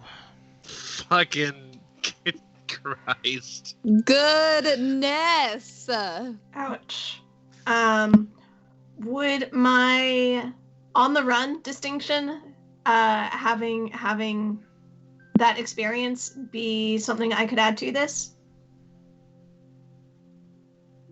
Being able to move stealthily and keeping an eye on what's been around me. Sure. Yeah, I think that would work. You're always watching over your shoulder when you're on the run, so you can throw the D8 in for that. Are you going to use any of your abilities for on the run? I don't think that one would affect it right now. I don't think so. Because Because we're not actively being pursued at this point. Yeah, but you need to remember that whenever you're flying the ship and you're running from something, Mm-hmm. you have that ability to reroll dice. Mm-hmm. So go ahead. I've used it once early on. That's right. So go ahead and you can add a D8 to that. So you're rolling your mental, you're rolling your notice, and you're rolling the D8 for on the run. And I am going to go and I'm going to actually, I'm only going to keep the 2 7s. I've been spending plot points like a crazy man. Okay. Ouch. Yeah. So here's your options at this point. You have a 7, Mm-hmm. and you have a complication. Mm-hmm. I have a 14. Mm-hmm. So right now I've raised the stakes on you. The only thing you can try and do is just get to the point where you don't, or well, Big damn hero. you can use I spend was a gonna big say damn you hero got dice. a couple big damn hero dice. I do. Yep. You can only use 1 though, right? You can only use 1 big damn hero dice on a roll. Yeah, I'm gonna go ahead and use my D10. Okay. So you spend a plot point to use the big Yep. damn hero dice, but even if you roll a 1, it does not affect the roll, and you get the big damn hero dice back. Okay. Let's see how this goes. And you automatically get to keep it. Mm-hmm. So now you have a 9, which means that I am still beating you by 5. 9. Exactly 5 Well- to be exact. Exactly 5. So here's your choices.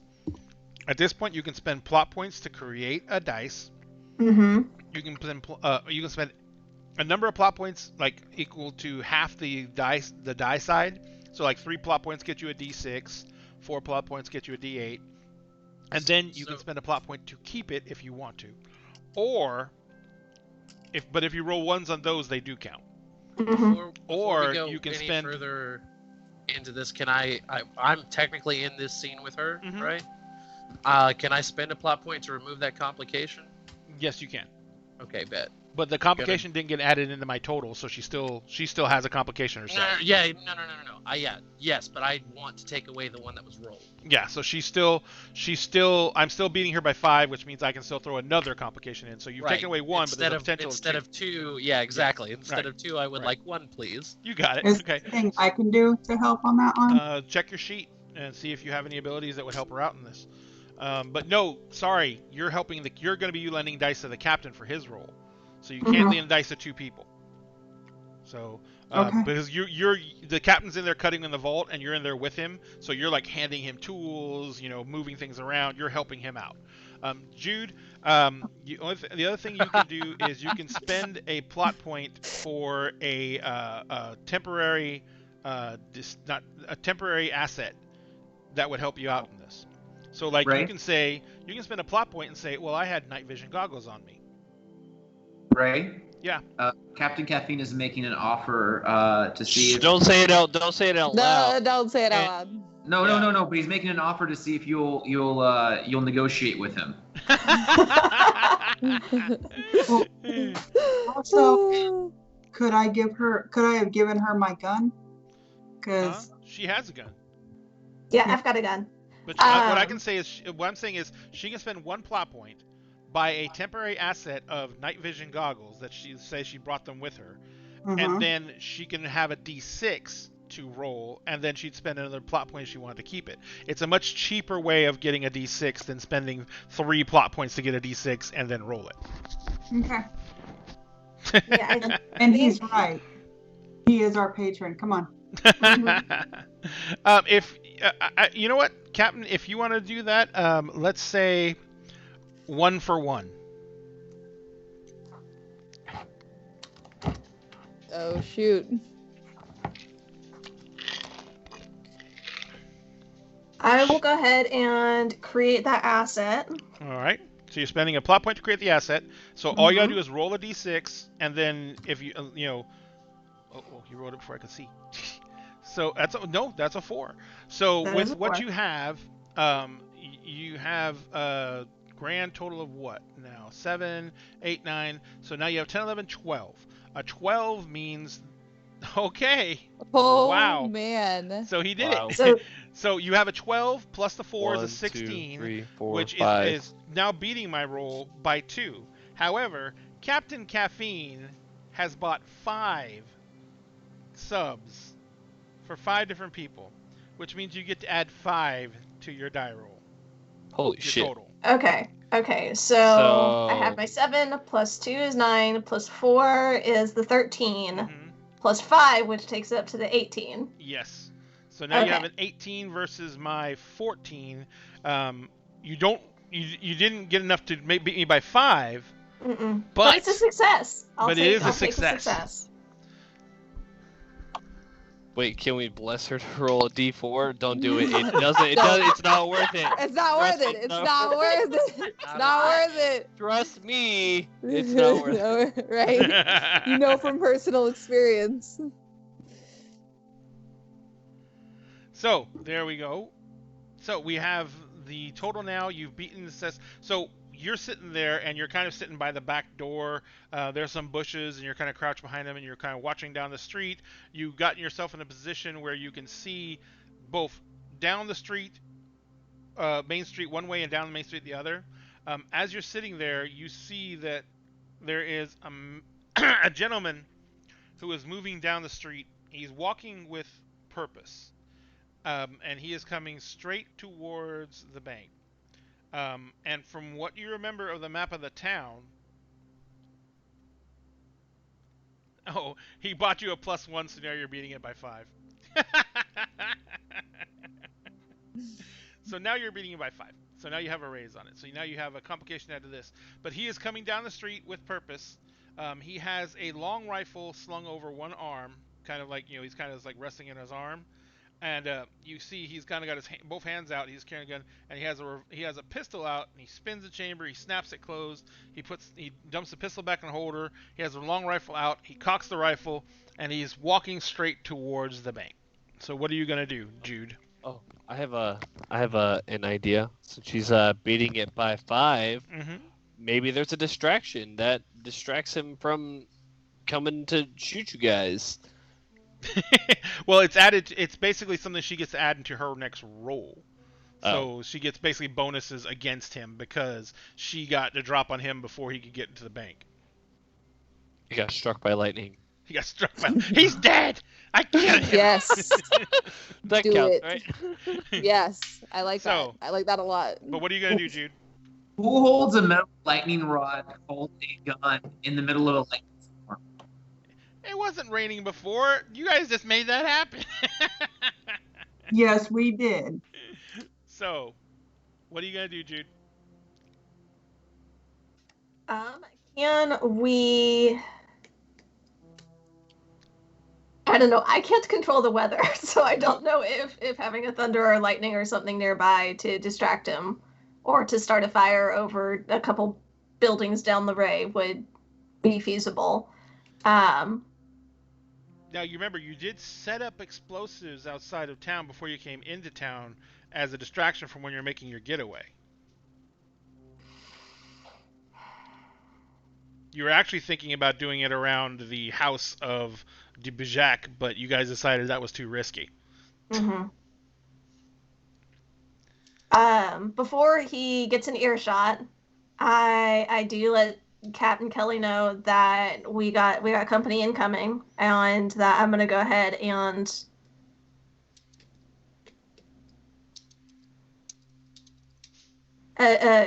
Cap, we do have company incoming. Shall I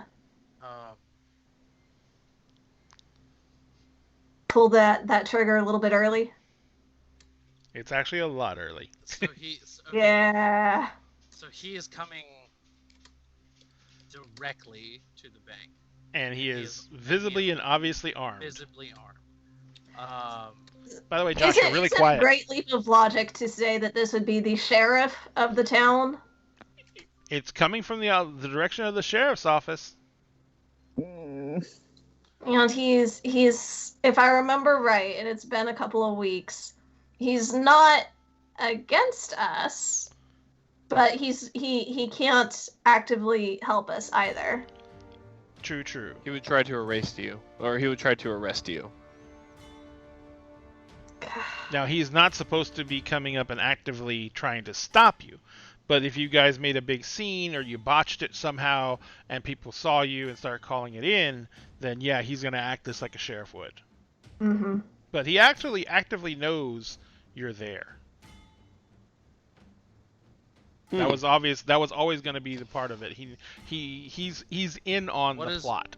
What does this guy look like? He's Who's walking up? Not the sheriff, but like who's walking up? The guy who's walking up. He looks like a guy in probably about his early 50s. He is kind of like, he's got an athletic build, wide shoulders, broad shoulders and everything like that. But it's like he's getting later in life, so he's kind of got a bit of a belly now. He is about 5'5", so he's not super tall. But you can tell that this is a man who's worked his entire life. He is, got very dark, swarthy skin. He is wearing he's wearing blue jeans. He's wearing an armored vest on, a BP vest on. He has got a helmet, a riot helmet on, with and everything like that. So it sounds like it could be the sheriff. And he has got a shotgun, and the BP vest has a big gold star on the front of it.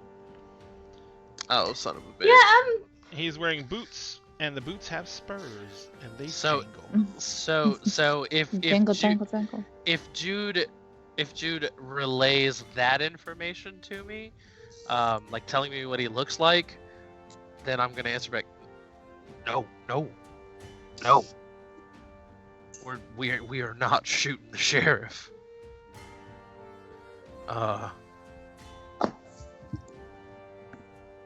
Can you? Has he seen you?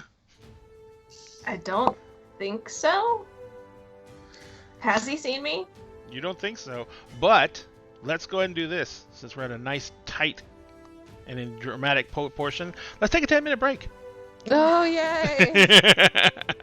Ladies and gentlemen, we're going to take 10 minutes while we refresh drinks, hit the loo, and get everything situated so we can continue on with the Firefly, The Sky is Free Bank Heist Edition.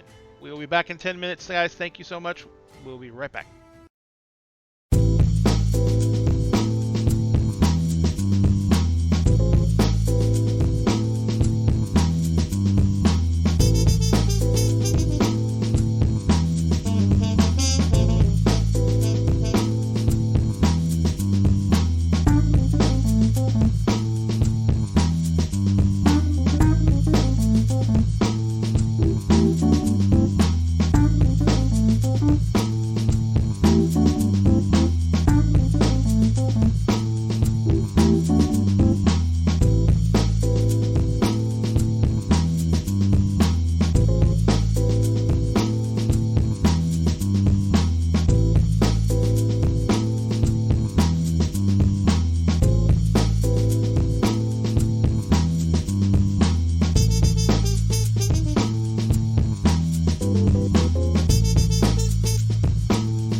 gentlemen, we are back. Everything is going fine. Everything is perfect. It's There great. is no war in Ba How are Sing you? Se. Hmm. Sorry, Lauren. Did you just say there's no war in Ba Sing Se? Yes, I did. Yeah. He did, and I love the reference. Yeah. So, Recently started on Korra. yeah, we just started on Legend of Korra. So, Deep cut. On Monday, Josh Hey, and I are. spoiler alert. What? No Warren Bossing say? Oh my God. Man. the show's Josh and been I are over getting for over a decade. tattoos Oh, on what- Monday that are gonna be Avatar: The Last Airbender themed tattoos. Oh, really? What are they? Yeah. Are you each going to get the same tattoo, or are you getting unique tattoos? We're getting technically unique tattoos, but they go together. Technically? Ah. Technically. Wait, which So one? wait. Forehead. After you get the The tattoos, Josh I live with, that's my best friend. Yeah. Oh, The okay. Josh, after you get the tattoos, since they're linked, number one, I have to ask you, where are you getting the tattoos? That's an excellent question, Cassie. We gotta figure it out when we get there. We gotta get them to line up just right. We gotta figure out where we have space, because Joshua has barely any space on his right arm, and I need him to get it on his right arm so I can get it on my left arm, because I don't want to get it on my right arm because I'm saving my right arm for You're critical role missing a tattoos. lot of available real estate on butt cheeks. But And we, then you can just press Bold your of hips you to together assume and that by your my butt powers cheeks combined. aren't covered in tattoos. yeah, exactly. First of all, Well, number very one, bold of you to assume that neither one of us. Number one, we have seen Kessie's special shorts, so we've seen a lot of her butt cheek. Can I recommend, since it's Last Airbender? I can't really deny that. So So we know that there's real estate available on Kessie. Now, Josh, I haven't had the opportunities I've had with That's a Runyon and whole I've had lot of with Hawkins, ass. so It's a whole lot of ass that's covered in a Victorian painting. Anyway, but also we wanted it somewhere where we could actually. I love oh my that God, so much. Simmerson! Oh my God, that is perfect. Simmerson, that's Ian, right? Yeah, according to No. Discord, yes. Yes, He that's also Ian. joined our Discord. Holy shit, I haven't seen Ian in forever. He is a friend of mine from San Antonio. He used to game with us at our table. It has been a long time. Have not spoken to him. Last time I spoke to him was at the last San Japan, I think, when we were all running Adventures League. Dun dun dun. Dun dun dun. All right, so back to the game. So you guys, the sheriff is obvious, or someone who looks like the sheriff is walking up the street, walking directly towards the bank, and obviously visibly checking weapons as he comes. Jude has saw him and alerted everyone in the bank to him. But as this happens, we are going to pause the bank job to go into orbit. Oh no. Of course. Oh boy. So Hank, you're in the cockpit. Hey. Harry, where are you at? I would definitely be like staying with Hank. Like I would Co-pilot be chair, in the then. in the co-pilot chair. Gotcha. Because I'm not. I mean, there's nothing else for me to do right now.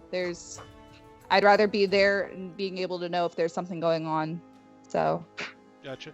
So you guys are sitting up in the cockpit and you're watching. You're basically maintaining orbit, keeping a geosynchronous orbit over the town, and making sure that you're keeping away from other craft, not getting anywhere near anybody, because you don't have your transponder on. So as you're sitting out there and you're basically playing hopscotch on the atmosphere and trying to keep as far away from anyone else as you can, you guys get a hail. A wave. What the hell? the hell? No. All right. Fuck it. I'll go ahead and answer it. Hey, Harry. You remember the gentleman who kicked you off that planet? Oh no. Remember the member of the triad who kicked you off that planet? Yeah. He comes up on the wave. And he says, "It's a good doctor. Long time no see.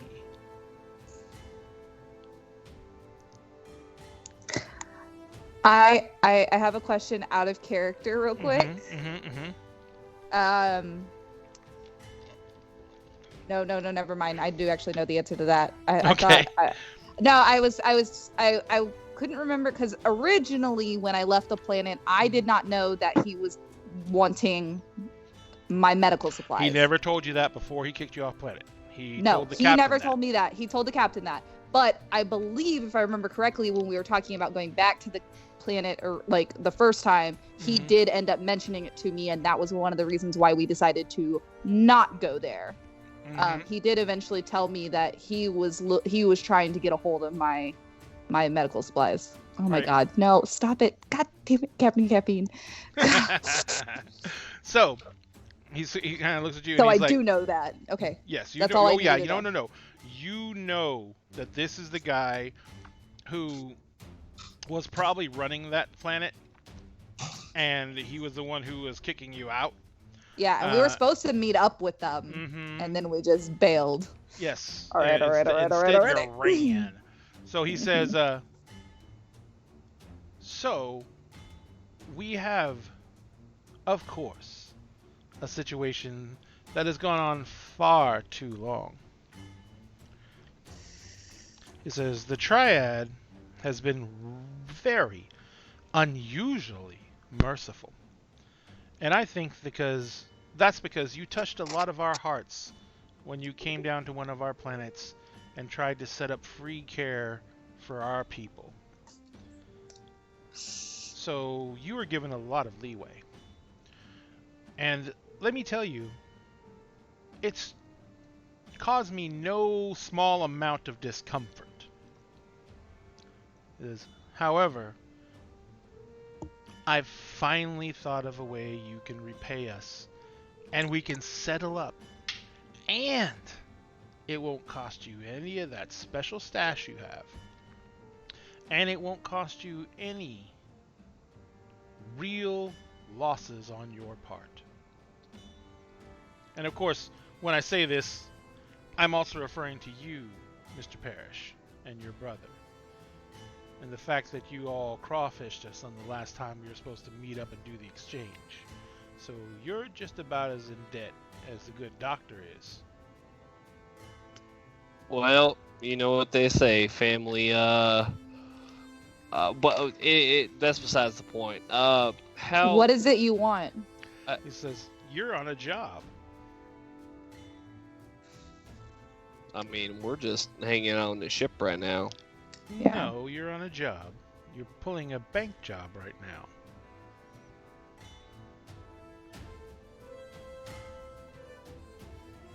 And what makes you say that? Because I told you, you've been a huge pain in our side. And we have made sure to keep track of you. So you're about to pick up a large sum of hard currency. Hard currency that's already been vetted and already ready for deposit.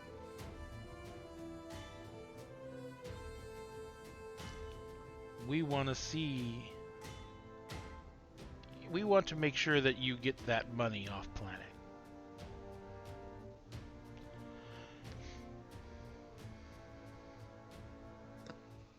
I mean, what exactly are you suggesting here? The people that you're going to be putting in a bad way are the Kirin Tor, rivals of the Golden Dragon. We want to make sure that your job goes swimmingly. And we want to make sure that you guys have a wonderful and casually easy experience with this. But when that money comes off planet, you need to pay back what you owe. And how much exactly do we owe? Well, if estimates were right from what was spotted in the good doctor's bag, 250,000 credits. And Ray, how much are we getting from the job? About like 3.5 million credits. Okay. He says plus interest. All right. And how It's much is not- that interest? Let's just call it an even 300. We're not going to really rake you over the coals. You're going to do us a favor. When the Kirin Tor find out that this man's losing his mind after all the trouble that they've gone through to make sure he keeps it, they're going to be coming down on you all like a ton of bricks. Your little mining operation, your friends, anyone who helped them out. The Golden Dragon is prepared to offer protection to Morrison Mining. We have a crack team of operatives ready to come down and make sure that nothing happens and that the Kirin Tor don't gain a single foothold in your local communities to keep you all safe.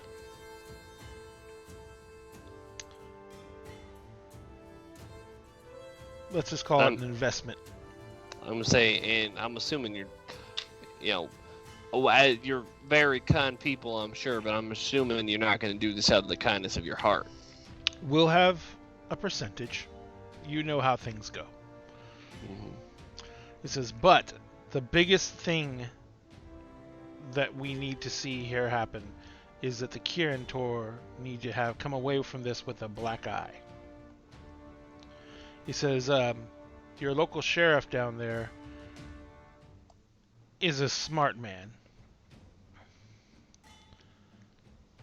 But he doesn't understand how deep Dubak is into the Kirin Tor 4. There is a large contingent of the Kirin Tor's men who are working for Dubak now. And if he thinks he's still in charge, he is more delusional than we thought he was. You all really need to get that off planet as soon as possible. I don't know what your plans were once the job was pulled and where you're meeting up, but you're probably going to want to make other arrangements. We'll let you communicate for us, Doctor, to Miss Morrison. And we'll let you prefer our offer. The Kirin Tor will be acting quickly after this. They can't afford to have this mine fall after everything they've invested in it. They definitely can't have it fall to a workers' consortium. They're just not people. They're not people. Yeah, they're not people. They're not good at dealing with people who have taken this type of initiative.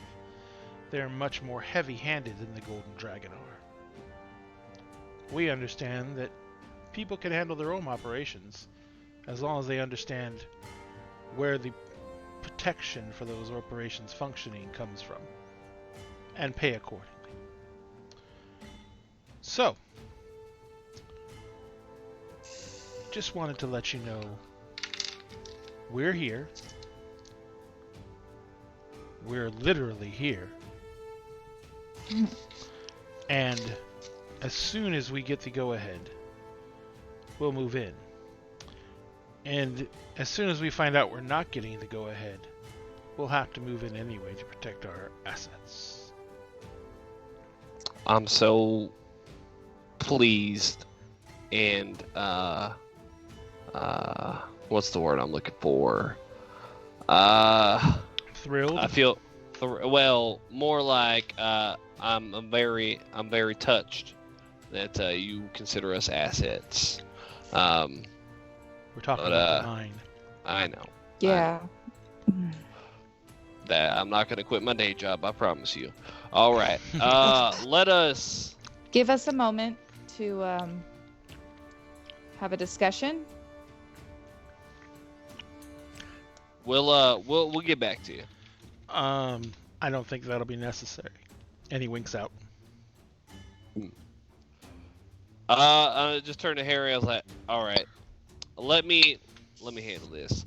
I'm gonna patch through to Alan. Hey, Cap. I'm just gonna put this on the. No, actually, I'm gonna send it directly to Alan. Hey, Cap. So we just got a. Radio silence has been broken. We just got a friendly. What are you doing? We said radio silence. Yeah, I mean this takes a bit precedence. We got a situation down here. It's we gonna got have to wait. We got a situation up here. The Golden Dragon are here.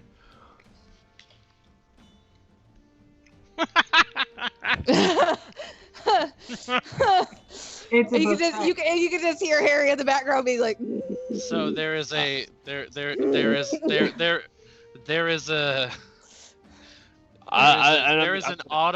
an audible click over the headset, but not from it hanging up because that's not how space technology works. Teeth clacking together. No, it's from me pulling out my fucking hand cannon. I'm like, wait, hold on. Just act casual. Keep loading up the money. But we're gonna. Two things are gonna need to happen. We're gonna need to move this to a different location. And we're gonna need to move this quickly. So apparently, you're the one talking to him, so. Yep. So apparently, Doo-Doo Jack is in with their enemies, rival gang. All Oh my god! Oh my god! He's in with their rival gang, real fucking deep. And whenever we do this shit, whenever we finish this shit is gonna pop off. Now he is asking for a very modest sum of considering that we, I don't know, screwed him over or something. But he wants 300 of that hard cash, 300,000 of that hard cash, for cost of goods and interest. Sorry,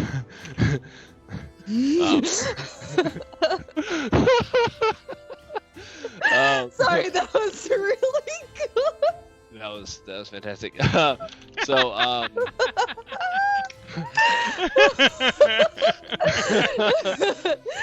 is essentially Harry's reaction. He's gonna want 300,000 for the cost of goods sold plus interest, plus a percentage of the mine once it gets back going for protection, because of how deep Doo-Doo Jack is. So I consider, or I reckon you get that moving faster. Should I go ahead, make the deal? Because either way, we're either going to piss both gangs off or we're going to piss one gang off. And we'll have one gang on amicable terms.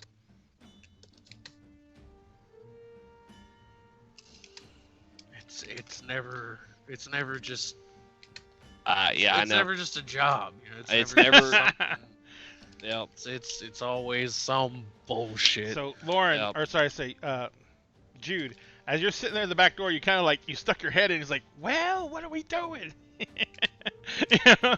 And as you stuck your head in, you kind of walked in the building. As you're walking back out to take your post back up outside, right as you're walking out the door, the sheriff steps into the door frame, and he kind of looks at you and he says, "Well, little lady, you all are in a bunch of shit."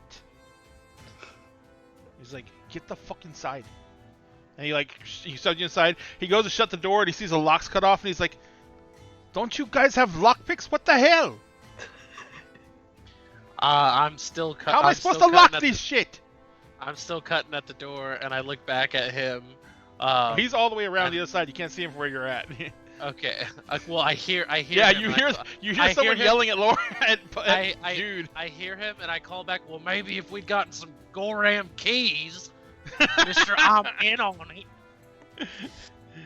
Yay! Hey nurse. Hey Daniel. Thank you for subscribing. So he says, look. He kind of shoves past you, Jude.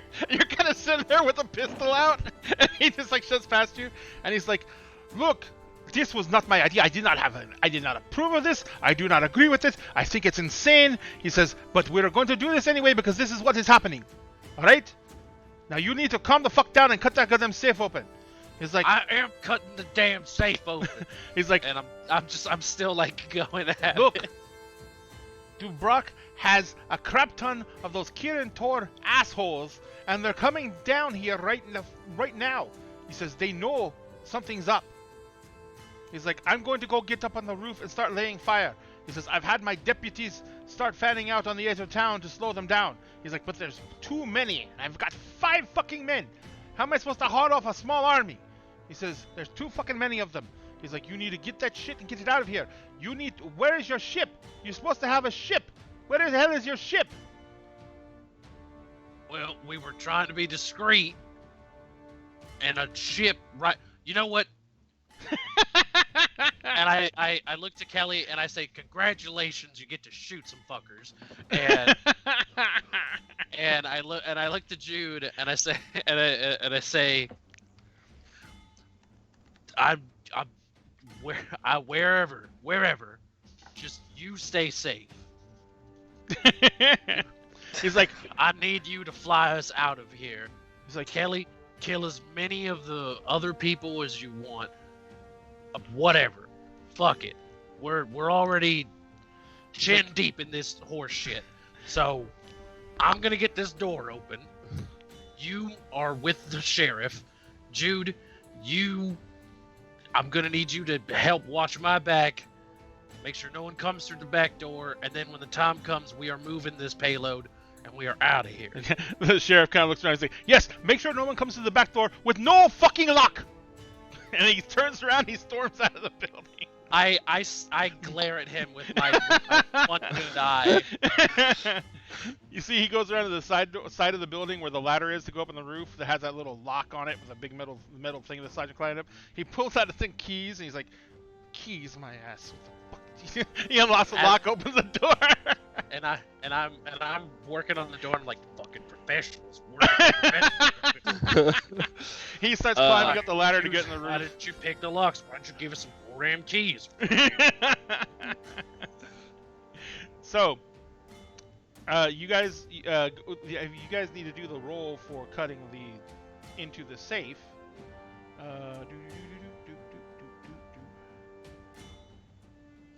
Yes.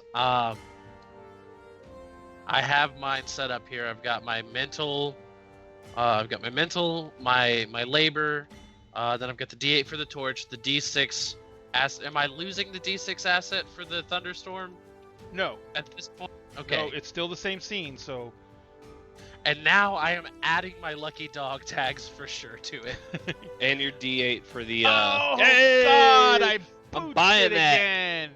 I'm buying that. Oh my God! I pooched it bad. Yes! Go get it, DM. All right, so I'm going to spend for an asset, a temporary asset of the clock's ticking. So I'm going to add in another D6. That's going to cost me 2 plot points. Shit. That's what I'm saying. So I have a 15. 17. 17, sorry. 17. I was subtracting and adding at the same time because I'm special. But since I am buying that Complication. that their botch roll, fuck. What do you guys think? You need to come up with a temporary asset for him or a bonus for him so he can add a D6.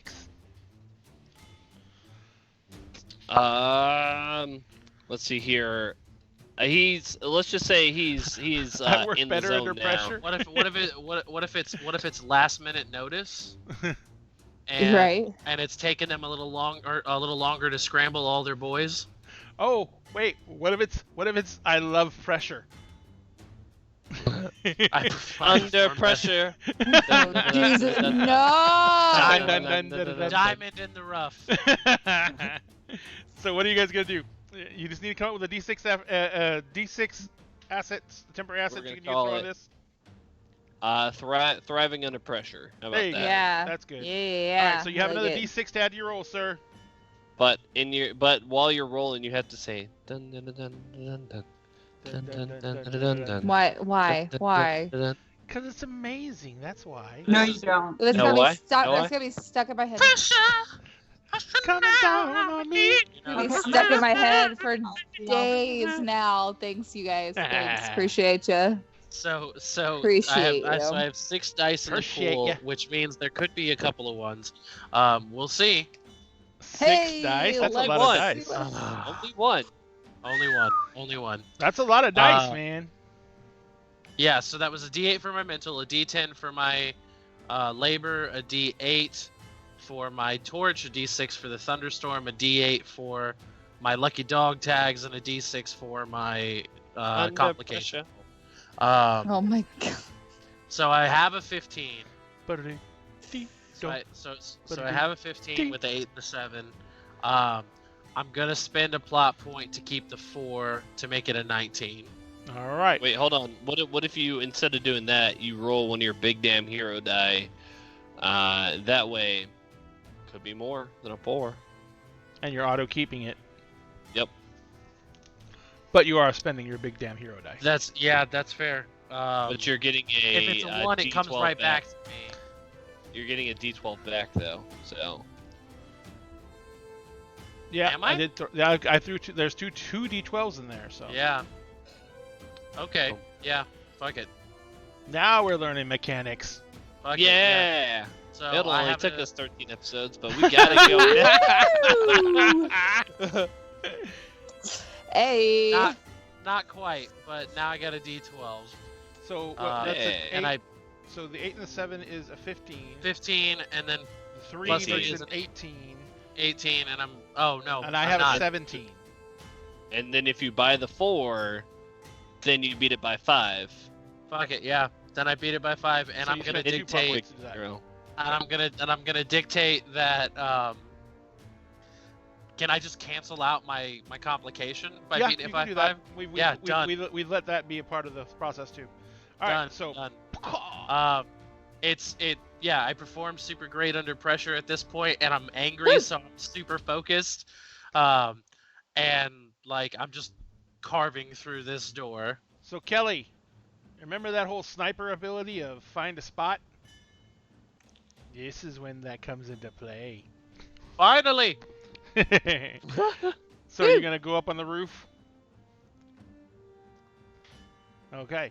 So I think you're muted, by the way. All right. So Kelly goes up and starts climbing up on the roof, and I might have been muttering profanities, so be happy I was muted. I'm never Really? happy when you're muted. Freaking happy I'm muted. I'm Piece never of happy when you're shit. muted. Freaking DM always. I'm never happy when you're muted. So anyway, Okay. so you're gonna be using your.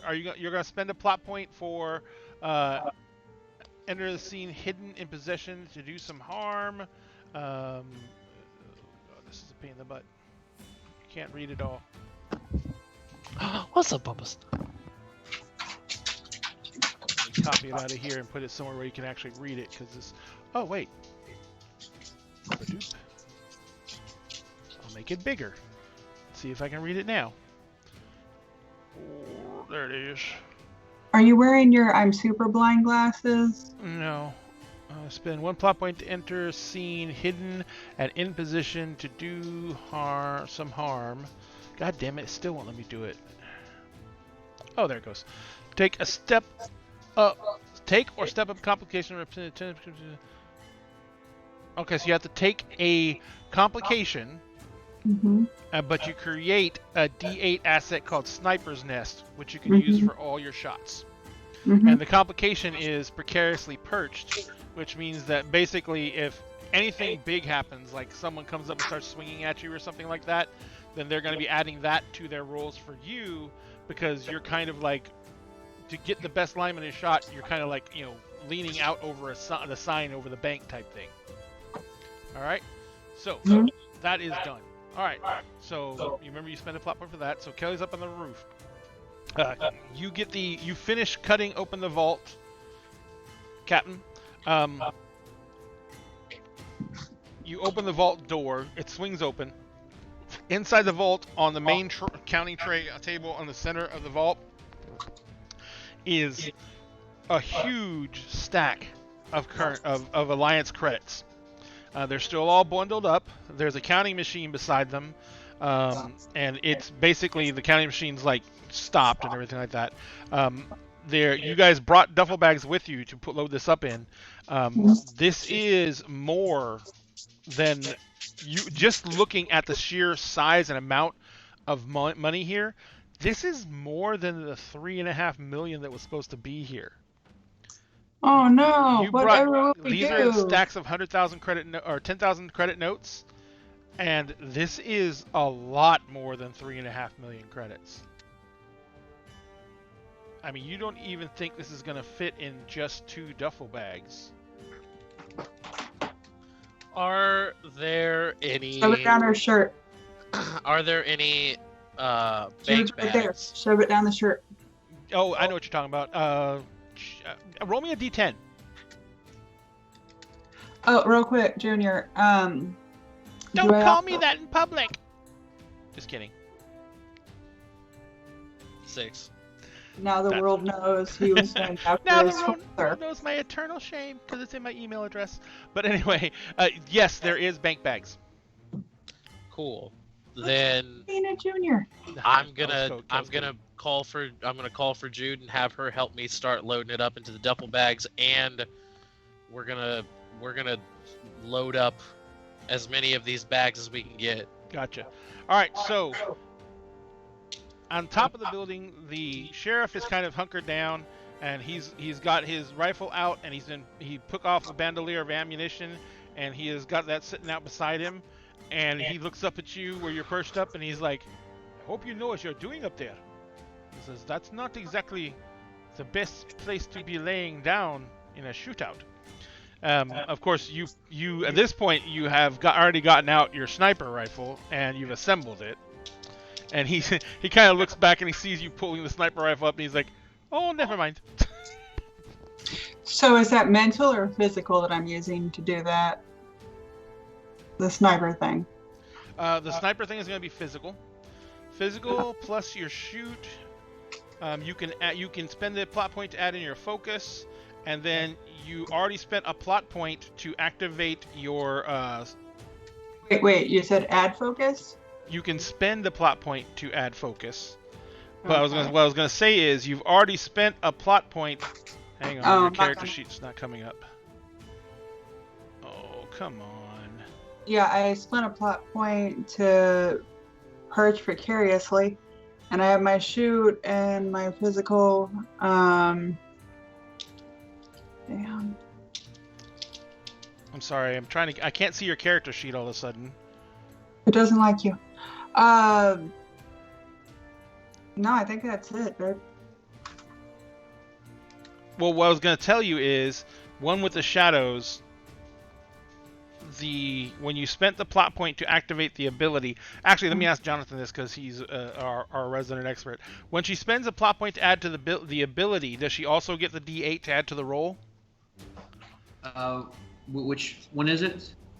Oh, no, you do get that D8, baby, because it says it inside the actual skill. Remember what I read to you? Oh, okay. Cool. You get the D8. You get the D8 sniper's nest to add to everything that you do with your sniper rifle. Ruby. But you have the complication of precariously perched. Oh, it's already there. Yep. Well, you don't add the precariously perched into your rolls. I add it into mine when I do anything against you.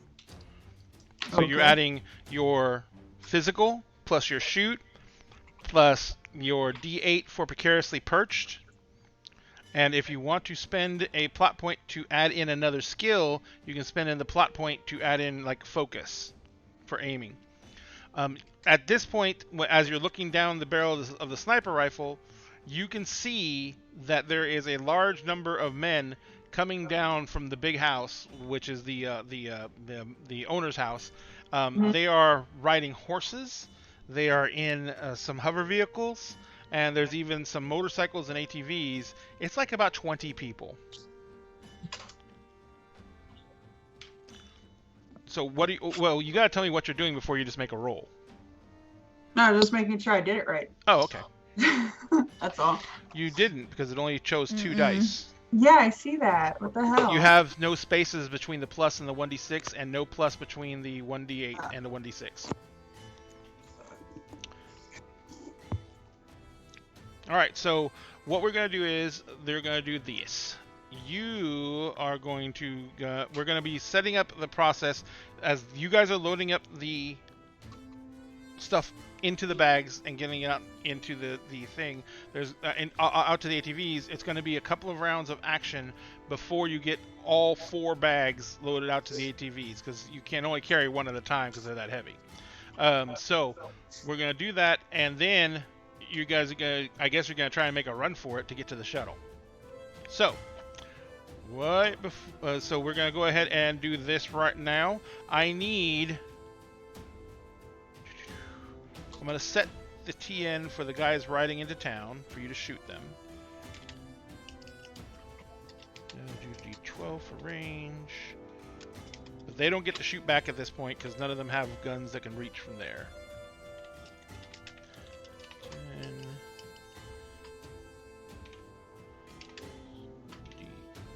D8.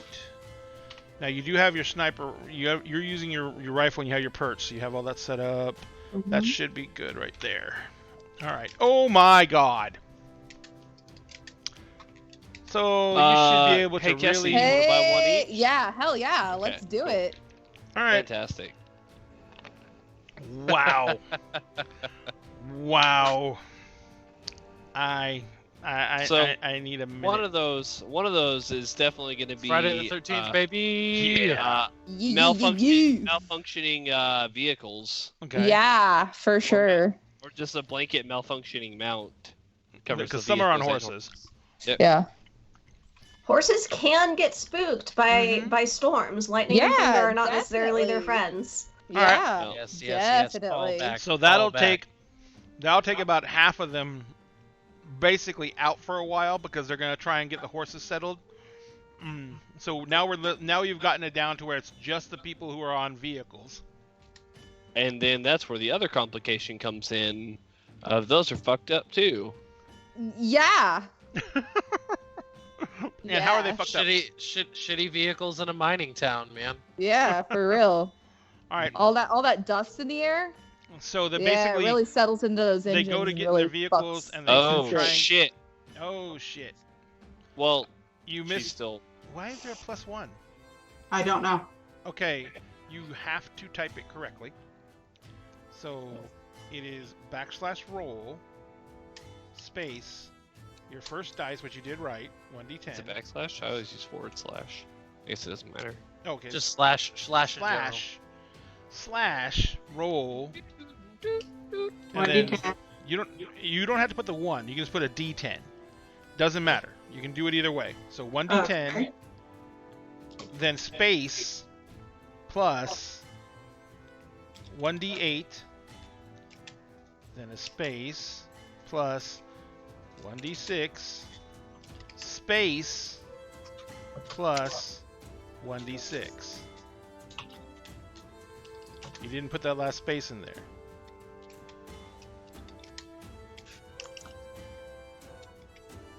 Really wish that would stop. Then turn off the notifications. Hit and then you hit enter. That's much better. Whew.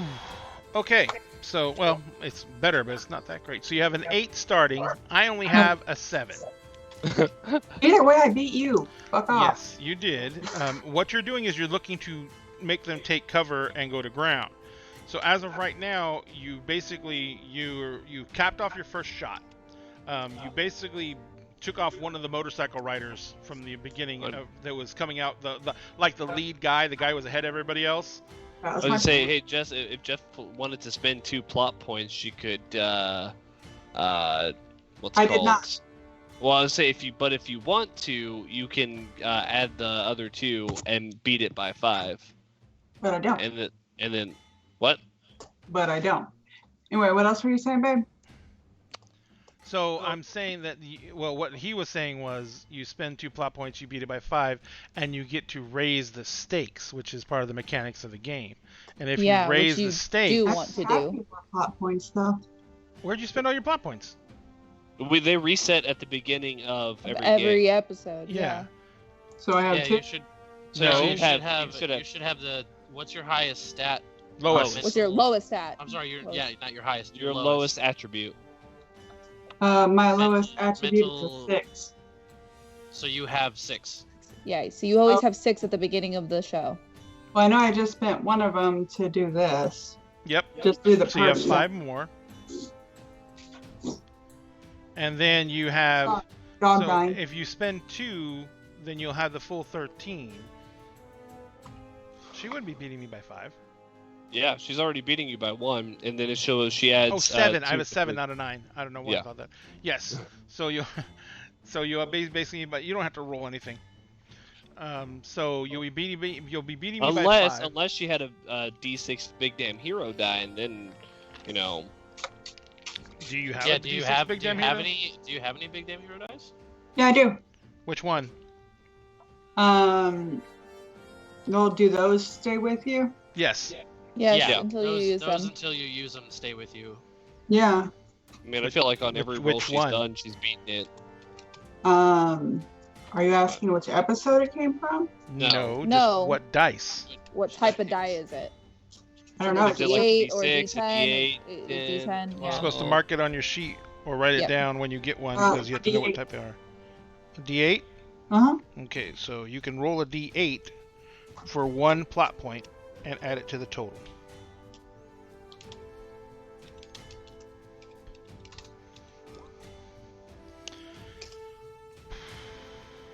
That was depressing.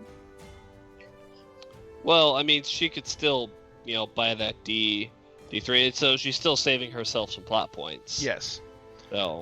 So, that is the 8 plus 2 is 10, and so it's beaten by 3, and then she can just spend a 1 to take the other 3, and then that would be the total of the 13, which would be beating me by 5, and would give her a Benny. So, you fire off. You take the lead guy out of the saddle. Mhm. He hits the ground. A whole bunch of people have to, dodge to avoid him. If they, people jump off out of vehicles to check and see what's going on. And about that time, you're capping off the next shot. And what we can do for the Benny on this one to make it go a little bit faster is, your second shot takes one of the guys down, at which point they all realize what's going on and they have to start racing for cover. Is that satisfactory? That's fine. Okay. All right. So in the bank, you guys hear the first report of Kelly's gigantic sniper rifle cannon, and then a few seconds later, you hear the second shot. You guys are basically loading everything up in the bags. You throw the bags on your shoulders. You get the first 2 out, and you kind of strap them down to the ATVs as best you can. The guys on the vehicles start circling around, trying to come out to sit down from it. They start driving through the scrub and everything like that, trying to keep the shots off you. They're having to go much slower because they're not following the road anymore, but they're going off-road, and they're basically, trying to get into town without getting shot at. About the time that you guys have the second bags full, these guys are coming into are starting to come into town to different routes. So you guys are bringing the second bags out when they're coming, when the crew is starting to hit town. The sheriff basically starts capping off shots at this point, and he's like, he kind of looks over at you and he says, he kind of looks over at you, Kelly, and he says, "You guys need to run for it. This is about as far as we can get on this." And he picks up the rest of his gear and he makes for the ladder, and he basically slides down. He hits the ground, and he sees you, Captain, and Jude at the ATVs, and he goes like, "Did you get everything?" Yeah, load it up. He's like, well then, get the gun vixen and get the hell out of here. He says, you guys need to get the hell out before they get into town. He says they're gonna shut this entire place down. He's like, I'm gonna go hide in the hills for a few weeks. He's like, Iron Maiden. I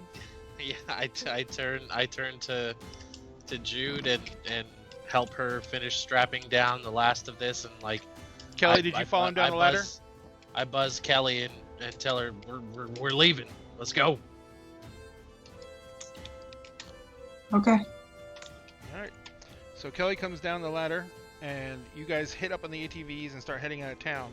About the time that you guys are on the ATVs and taking off up the street and leaving town, you see that basically the vehicles start just like pulling in around the bank in all different directions, coming from the direction of the house, but coming from different side streets and up the main drag and everything like that.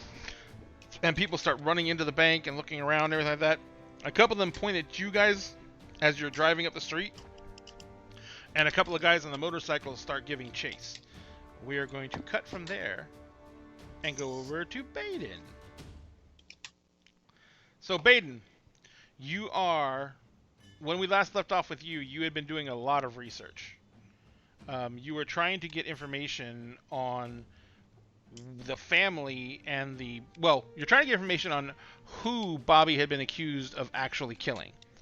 And through that, you had done a lot of research into this family and to the company itself. You had discovered a lot. Basically, that the family has been going through a lot of turmoil.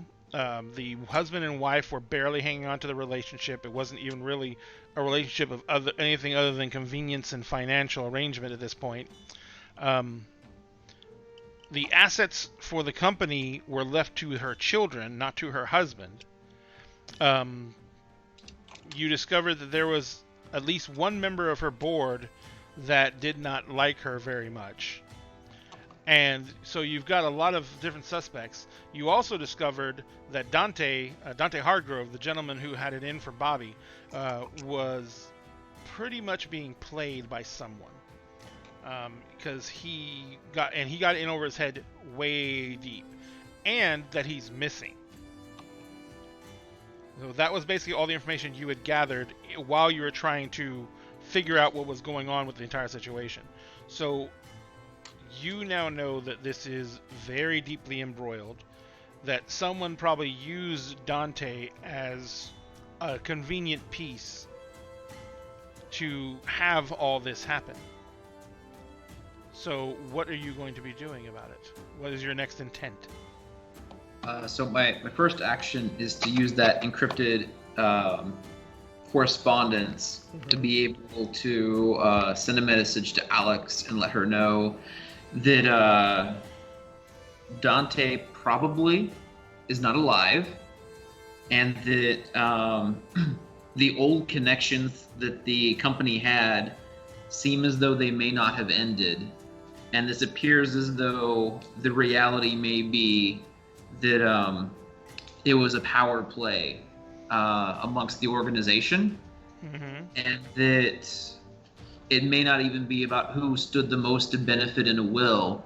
It could be about who stands to most to benefit in the verse, and that I'm headed there with more information, but she needs to be exceptionally careful because you're dealing with a lot of volatile chess pieces in play. Gotcha. Now you're sending this on are you actually giving her a call, or are you just sending this on like a wave, or she gave me a device that let us send encrypted messages to each other. Oh yeah, that's right.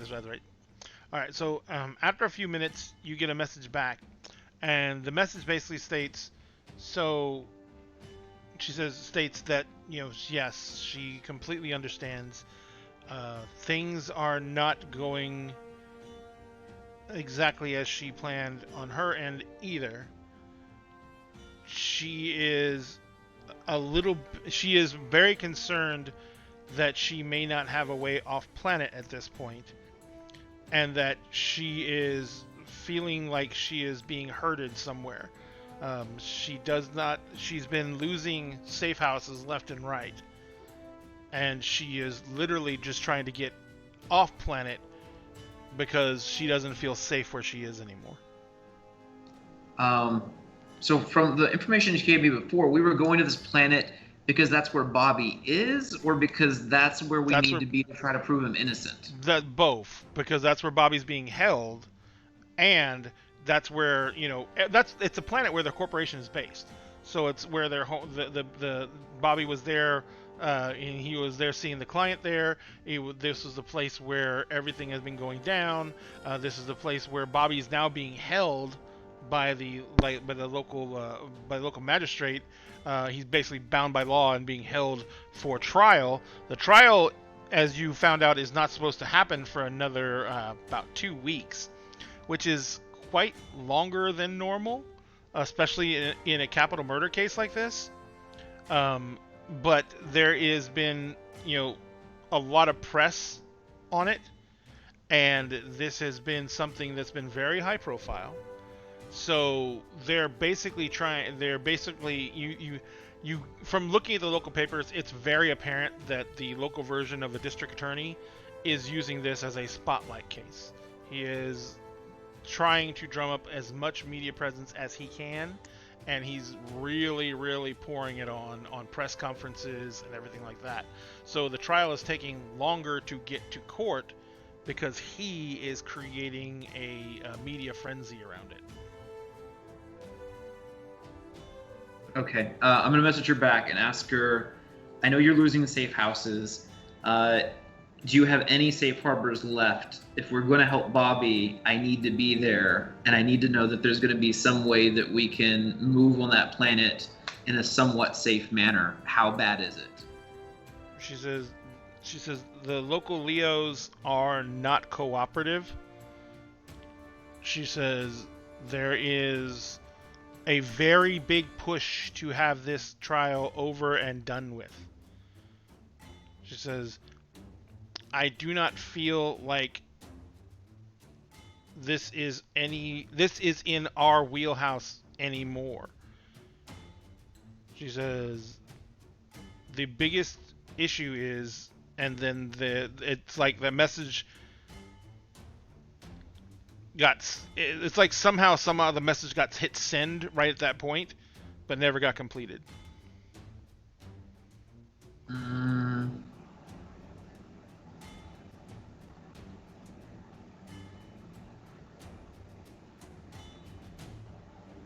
I was going to send Alex ? Yeah, there's no response. Yeah, I need to head there now. So I'm leaving here, getting my passage, and making sure it's like the fastest passage possible. Gotcha. What is the fastest timeline I can make it to the planet? How much do you have in assets available to? Well, I worked high profile for almost a year exclusively before I left the Corps, and haven't really had to spend much of it since then. So it's really up to you, because I'm not trying to... I think you could probably afford fairly fast travel. Now, that basically means you're going to be chartering a ship or jumping on a ship that's already got passage to there, and you're either going to have to book private passage, like you're really just pretty much renting a ship to get you there, or you're going to be doing either one of these you can do. Or you're going to be getting on with a ship that's going out there as fast as possible, and you're basically going to pay for access to find that ship. You know what I mean? So what I need you to give me on this is we're going to do a contested roll. Let me look up something real quick. Where are you? Oh, you don't have a character sheet on here. That's right. All right, that's okay. I'll just use someone else's. I just need skills and stuff. You're gonna give me a mental plus an influence roll. And what you're gonna be doing is and then anything else that you could put in, like companion training or whatever, that you can put in, as you're gonna use all your smarts, your intelligence, and your ability to ferret out information to see what the cheapest, fastest way you can get there is. Okay?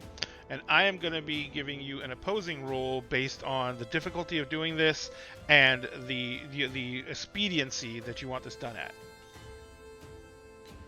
Okay.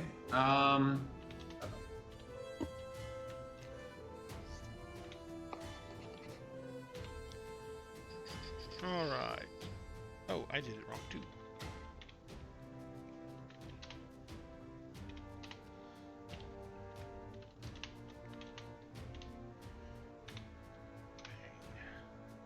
Not bad. Wow. Yeah. Somebody good So- for once. Yep, I rolled good. It's a 20. Yeah. I'm not used to you rolling good, Ray. I'm sorry. No, I feel mean, bad. he rolled good one other I don't- time. I don't Like wanna, one time. I don't want to sound like a dick, but I'm glad it happened here and not while we're trying Yeah, to escape like- and True. shoot out, having a shootout on moving vehicles. True. So true. Ooh. Yeah. Dude, I've spent half my plot points tonight. I'm gonna spend Good. Yeah, good. to add this to the roll. Big damn hero. It's my prodigy effect. So that's a 19 now. And then I'm gonna spend my big damn hero die. So that's a 27. So I'm gonna beat you by 5. So I get my big damn hero die back. Yes, you do. All right. So basically, you quickly find that there is a ship that is leaving. You literally have to throw your shit together and run and get and pay a cabbie to break laws to get you to the space dock on time, to get you onto that ship. But you made contact with the captain by wave, and he says, like, if you can get here in 20 minutes, you're on. He says, and we're headed straight there right now. He says, but you need to be here in 20 minutes. And, like, you're literally 30 minutes away. And you basically pay the cabbie, like, double the normal rate. And you sell him to run whatever lights he has to. You got to get there in 20 minutes. You make it there. You get on the plane, or get on the ship. And he basically, you're settled in. It's still going to be a 2-day trip, because it's still, interstellar travel. It doesn't happen overnight. But it is much better than trying to do hops from different places, and it's much cheaper than trying to rent a ship to get there straight on, because you're still going there straight away. So Yeah. you basically are going to be there in 2 days, but that's as soon as you can make it. Okay, so I am going to spend the 2-day trip, because I'm pretty sure we're about to jump back to everybody else. But I'm going to spend the 2-day trip going back to my conspiracy hologram boards shit stuff, trying to put together all of the pieces I can from everything I know. And then from what Alex said, all I really gained from that is that somebody who is exceptionally influential is still pulling strings on the planet to make things happen. And if they're able to get rid of her safe houses, that's interesting, because that means they have to have some sort of connection back to the guild in some way. Well, these are personal safe houses. Oh, they're personal. They're not. They're not the ones that she'd be getting from the guild. Right. Remember, because Alex is considered, when you become suspect in a crime, the guild No, not pays... Bobby. Not Bobby. Alex. Sorry. Alex is the one she couldn't find a safe house. My apology. But when Bobby was accused of a crime, the guild is paying all his legal fees, everything like that, because that's part of guild protection. Right. But Alex is technically not supposed to be there, because the guild also has a hands-off policy. The guild protects its own, but if there's a chance that he could be found guilty, then the guild doesn't want anyone else exposed, because they hire the law firms and everything like that. So Alex is technically breaking normal guild protocol by being there and trying to help with the investigation in some way, shape, or form. So Alex cannot use guild assets while she's there. So she's been having to use her own personal assets to set up safe houses and everything like that. So it's nowhere near as, her safe houses are nowhere near as secure as guild safe houses would be. But still, I mean, somebody's able to track her down pretty easily, which is Yes. implications of some level of resource and asset control. So, And you do remember that the people that the original owner of the business, I can't remember her name at this time, I apologize, but the original owner of the business, that she originally came up from a very established mob ties. yes, well, it was implied from what I could gather that she actually had taken over one of the primary seats and had been running organizational stuff from that level under the guise that she had left years earlier. Yes. I mean, that's what it appeared from my earlier investigation. That's definitely on your conspiracy board list, and that she basically, that there has basically been a coup d'etat within the organization on a very recent level, where a lot of the older members of the organization were retired either, well, actually almost all of them were retired as in they were killed. Because some of them are not like known to be dead just because they can't find them. Yeah. All right, so I'm gonna dig deep into research because it's really the one big thing I can actually do on my trip. Okay. I'm not necessarily gonna be able to have access to a lot of other stuff. All right. So on the second day of the trip, the communicator goes off again. And it's a very odd message. I don't think that this situation is what it was originally meant to be. If this is going to be something you are going to continue to pursue, then this is something you're going to have to do without me.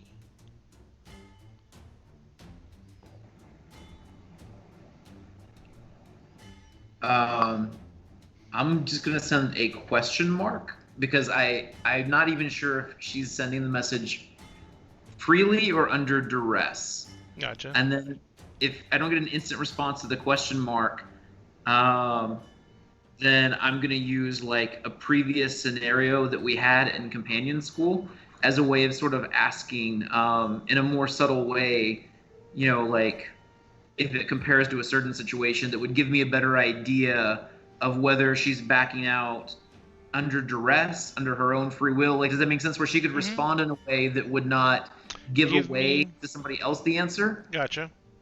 But would give me an indication of like why she's making that type of correspondence. So let's do this. We're gonna do a roll, but this roll is basically because you're doing this, and it's something that's very obvious. It's something that's taught in companion school in order to give her a chance to respond back. So what I want to do is we're gonna get her, because her response is not going to be exactly as you think it would be. Oh my god! Oh yes! There you go. Wow. Yes, I'm right back where I should be, ladies and gentlemen. Hey, Friday the 13th it up. So what we're gonna do is anybody gonna be nice and buy me those ones? Oh fuck yeah! You know what? I got your back, homie. I got you. Cassie, I got one. You got one. Cassie, I got one. You got one. All right. Yeah. So hey, but you know what, Jonathan? I'm gonna let you pick them. I'm gonna let you name them. Yeah. You know, I think I'm gonna go with best friend code language. Okay, that's one. Or are you gonna do one and then step it up? I'm gonna step it up. Like we're so tight. Like the three of us were such good friends for so long. Like we know each other so well. Like we could say anything and the other person knows how to read it. Right. So you're gonna be using your mental plus, where was it going? Probably trick, or is it one better?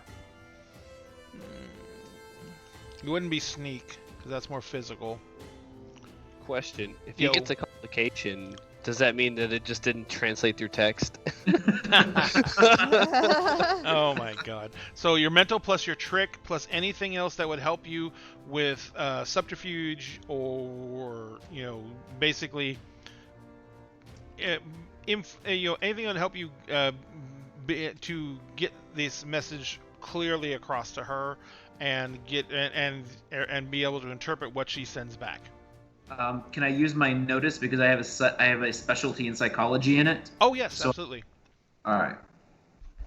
Do I have to use my trick, or can I just remove that dice from the roll? You can remove that dice from roll and substitute in your notice. Okay, because I really don't want to use my trick in the roll if I don't have to. It's almost like guaranteeing I'm going to end up getting a complication. Gotcha. All right. Jeez. So there you go. So you I mean, have it's not great, but it wins. Yeah, it's a 10. I have a 6. Oh wait, I didn't even roll the best friend language. I'm sorry. Oh yeah, got another D6. That might actually be a slightly better number somehow. Oh, what? It's a D8.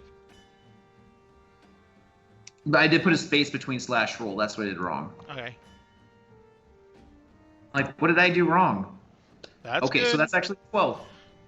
So that does beat you by 5. Yes, it does. So actually, I have a 6, and that is a 17, sir. No, it's only 2 numbers. It's a 7 and a 5. Oh yeah, I forgot. That's not added in automatically. All right, so that's gotcha. So yeah, that does beat me by 5. So and I think what was my highest dice in there? 10. Yeah, it's a 10. So you get a big damn hero T10. So you basically Oh, hey Ray, just as a side note though, you actually didn't roll a d6, you just added 6 to the end. So that's like 2 1s, and that may not even be 6. Like, you just need to roll a d6 and see like what that number really is. I just noticed that. I just did 2.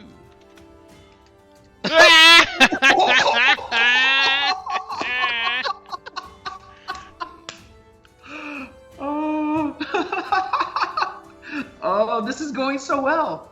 This is awesome. I feel like You know what? I'll buy that one too. Why not? I'm gonna step best friend language up to a D10, because that's basically like me, her, and Bobby. You know what I mean? I feel like, my name should be Josh Hawkins. Ooh. Hey. You can be either Josh. You can be either Josh. It works. I don't know. Has Runyon done that? Where he's actually like added dice in and then rolled a 1. And then rolled ones? Yes, absolutely.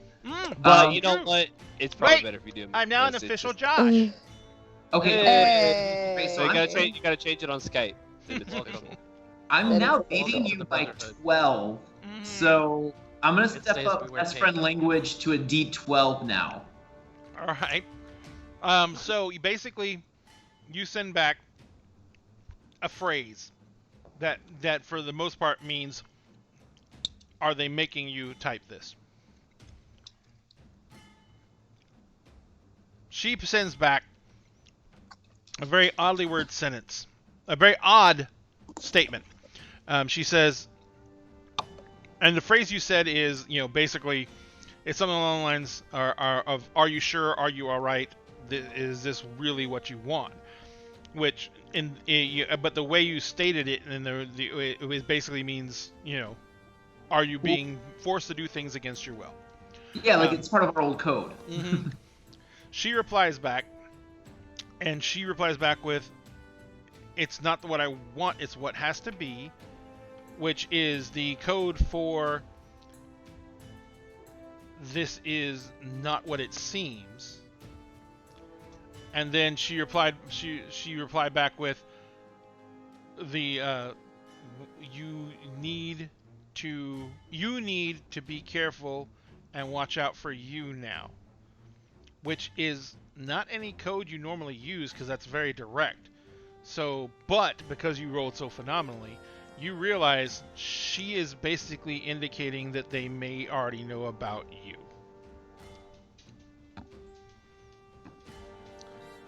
Which means that when you hit planet, you may be exposed.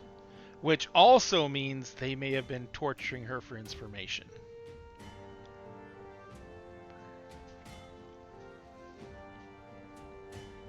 The passage I booked is off the record, right? Yeah, you're not on the ship's manifest, anything like that. If they expect you to be coming, they probably expect you to be coming in a much longer route. Like Okay. it would normally take you like almost 4 or 5 days to get there, but you're going to be there in 2. I'm going to respond and say, I love Bobby and I want to help out. The fastest I can get charter off the station would take me almost a week to get there, which is not much before the trial. Is it even worth coming at this point?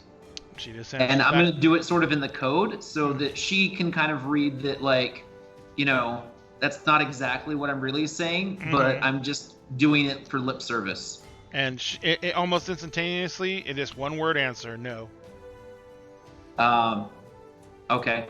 Then I'm just going to respond and say, well, then I'm just going to spend some time relaxing here. Maybe go somewhere else, not really sure.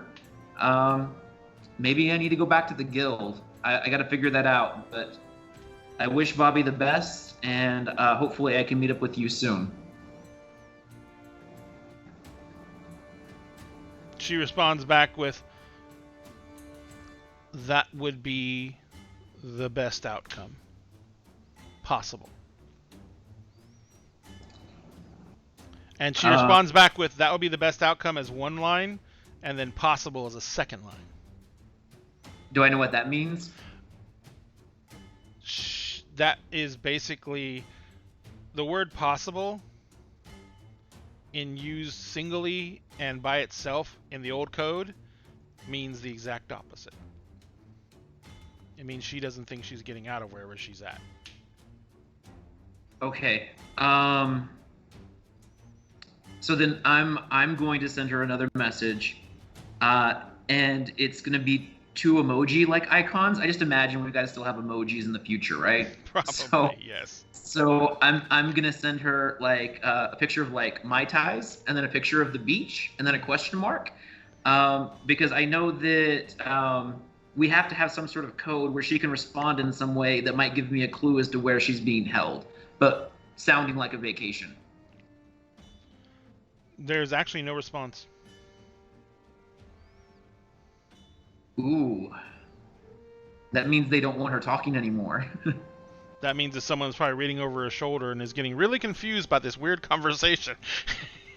It's not that weird. It's basically like, okay, fine. If you're saying bail, then let's go do something else. Or they're telling her to say things that she's not saying exactly what she wants them to say.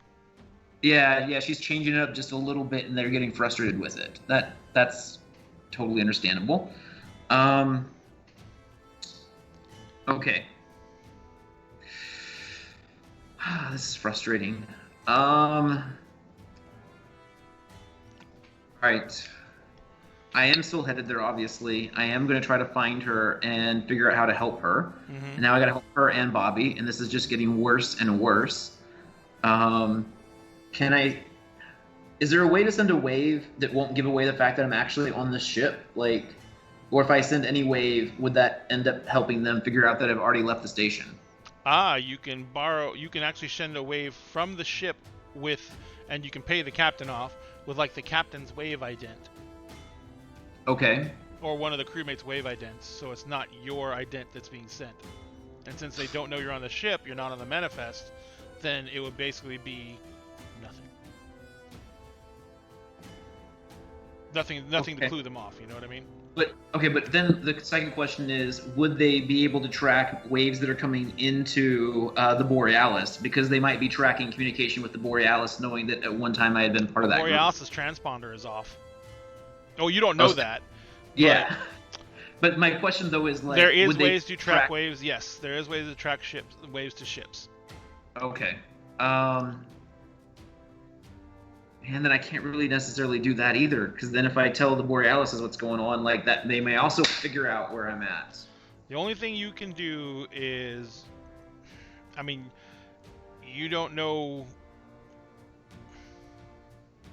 Yeah, it's got to get to the Borealis somehow. So you don't know where they are right now. I think they told you where they were going. I'm not 110% sure. Yeah, I think Jude did. I mentioned in my Jude letter told to me Baden where we were Yeah, I was headed. gonna say Jude gave him Yeah. like the system, Yeah. at least. I remember that much. She gave me the planet. She said that she hoped that we could meet up there. And then I was like, yeah, I'm kind of taking care of something else. but I'm actually not ridiculously far off. I'm one system away. Right. So basically, the only thing you can do is send something directly to the Borealis, or when you get to wherever you're going, the biggest problem. No, there's no way to do it. It's gonna have to go to the ship, which means it has to be traced back to the ship.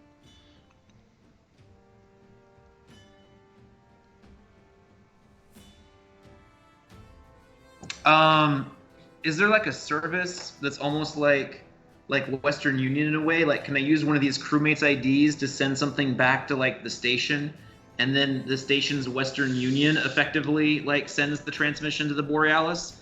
That way, for all intents and purposes, it would still appear as though I'm on the station. Western Universe. Western Universe.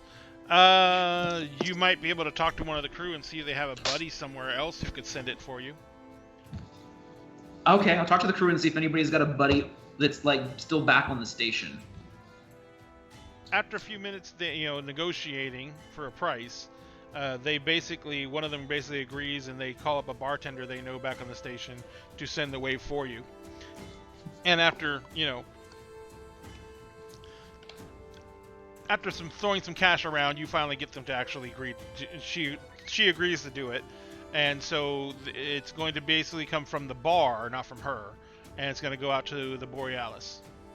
Okay, so what I'm going to do is I'm going to pre-record a message. Mm-hmm. I'm going to go to wherever the room is that I have. Mm-hmm. I'm going to set it up so that I'm in an interesting kind of a backdrop, make it pretty close angled on my face. Mm-hmm. Pull up an audio file that sounds like bar noise. Mm-hmm. A second audio file that also sounds like bar noise, but at a different volume, and then pull up a third one at another volume too, and then try to get that going so that even if somebody were to try to place the sound game, it's like 3 overlapping sound files, and it's not going to sound so much like I just stole it off the internet. Does that make sense? Yes. I'm just so paranoid of these people at this point because they have so much power and influence. I don't want them instantly figuring out that it's a ruse, if that makes sense. Yep. No, I get what you're saying. So how technical are you as Baden? I mean, not amazingly, but I'm not not tech savvy. I know how to use all the basic stuff, but if you give me something and you were take it apart and put it back together, I'm not probably doing that without using internet instructions or reading somebody's mind. I mean, but if it's just use social media, surf the web, find digital files. This is not that level of what you're talking about doing. You're talking about doing like what Disco does, but on a more professional level, where he throws together those memes where he's cutting pictures out and everything like that. You can easily see the cropping and everything on those. You're talking about a professional grade mask over to where it doesn't look synthetic. Well, the background I'm not as concerned about because it's going to be very close on me, and I just need something that would pass for being in a quasi-private area of the bar. I'm trying to just overlap audio noises so that they can't just go oh yeah, that's just an internet audio file. Does that make sense? I mean, yeah, I understand what you're saying. I'm just saying with tech the way it is, unless you own tech as superior, then it's not really, you can't guarantee that. Yeah, and I know I can't guarantee it. I'm just trying to make at least some effort towards. Oh yeah, I'll give you a situational die for that. Yeah. Okay, so I'm gonna prepare a message to Jude so that at least it's pre-recorded to try to look like I'm still in the bar station. Mm-hmm. Jude knows me, so I am going to be holding some bottle of alcohol in my hand, because that's not typical for me.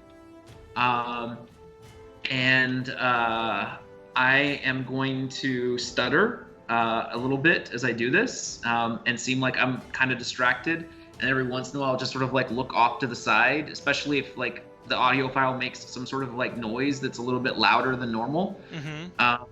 And then I'm gonna be like, "Hey Jude, I know you were really hoping that I could meet up with you, and I told you I had plans, but looks like things changed pretty considerably, and I've got some free time. So I'm really hoping maybe that we can talk about, like what's going on and where you guys are gonna be next. I don't know what I should be doing. Maybe I go back to the guild. Maybe I go on a vacation. I just really need some help figuring it out. I mean, I don't know. I was kind of thinking it might be nice to go back to Blue Sun. You guys think you would be interested in that? Okay. Like, so that's yeah. a huge red flag for her. Gotcha. So what I need you to do is I need you to make me a roll. I need you to use your mental plus your operate. Okay. And anything else you would that would help you do this technical aspects of blending sounds and everything like that. And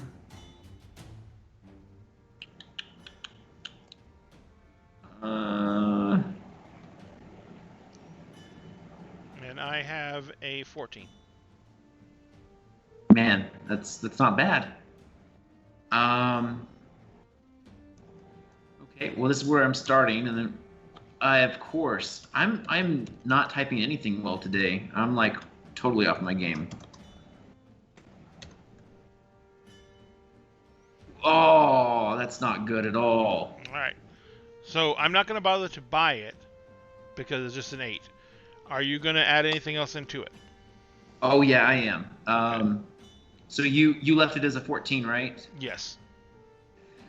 Okay.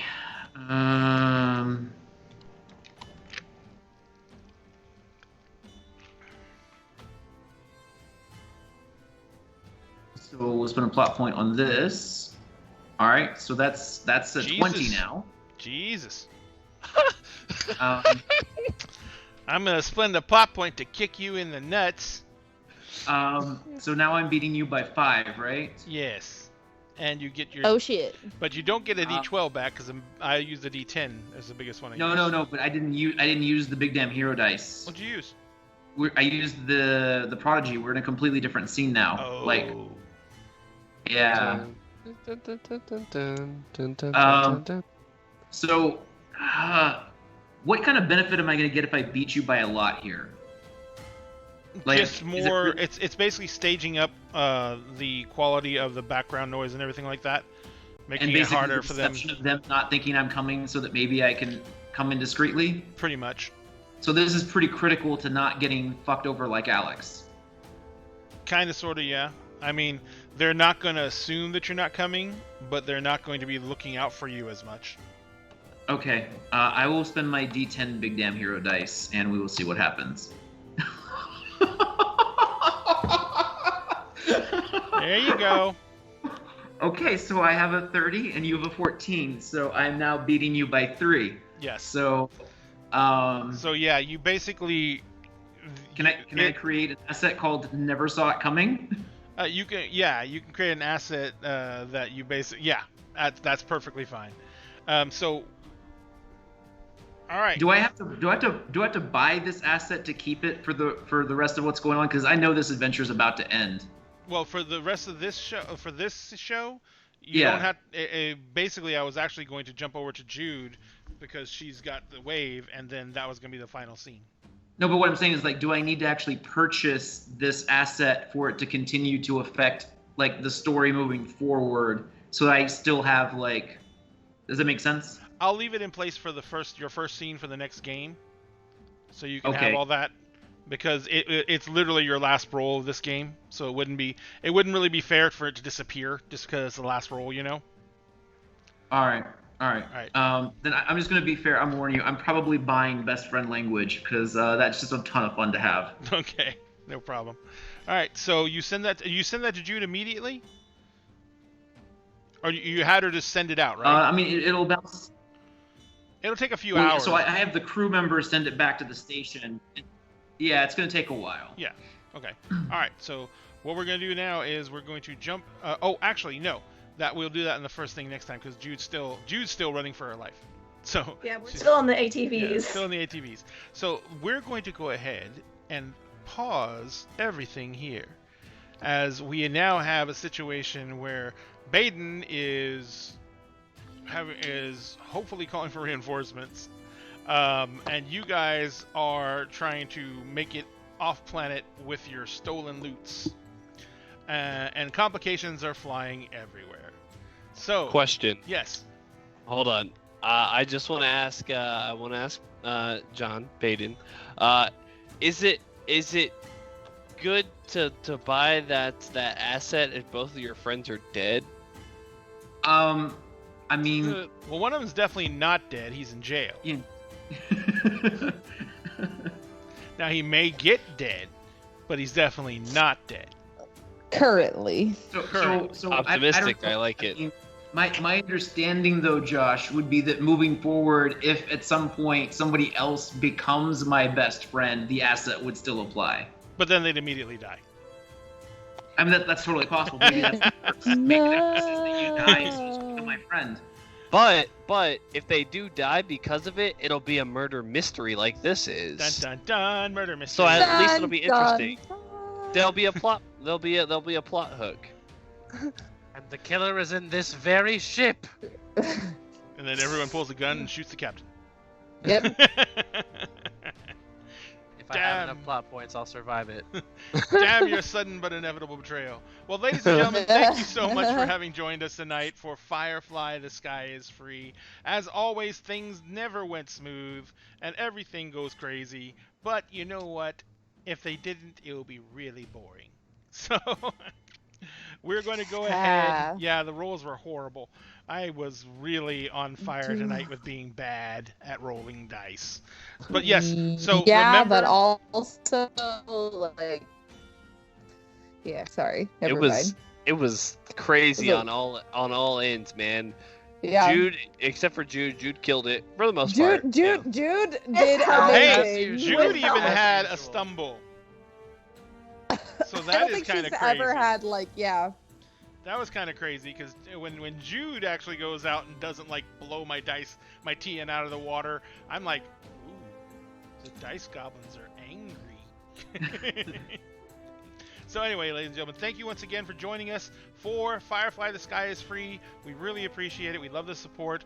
Please come back and join us next week when we see if the crew can make it off planet and make it out alive.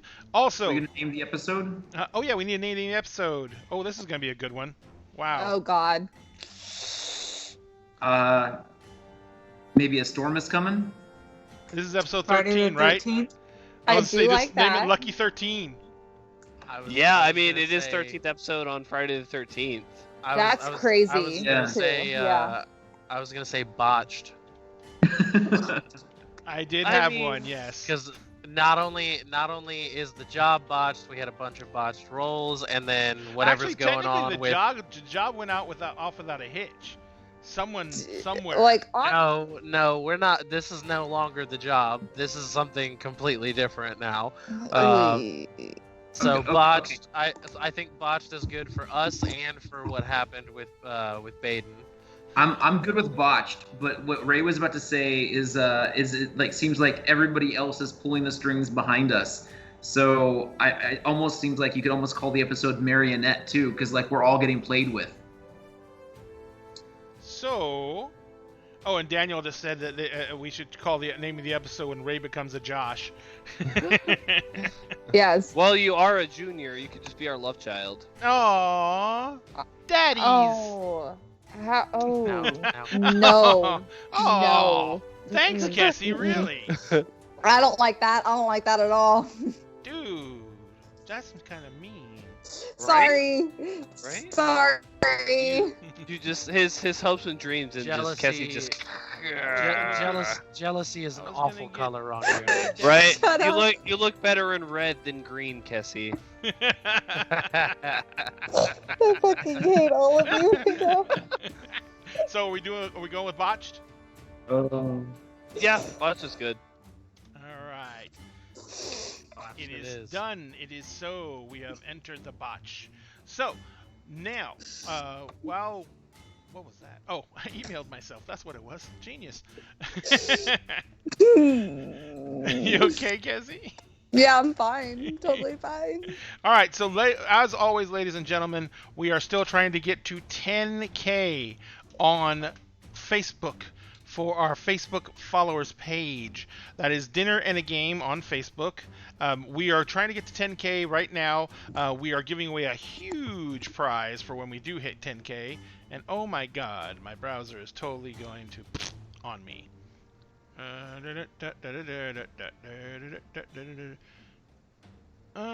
CPU is really off the clock. I don't know what's going on. I'm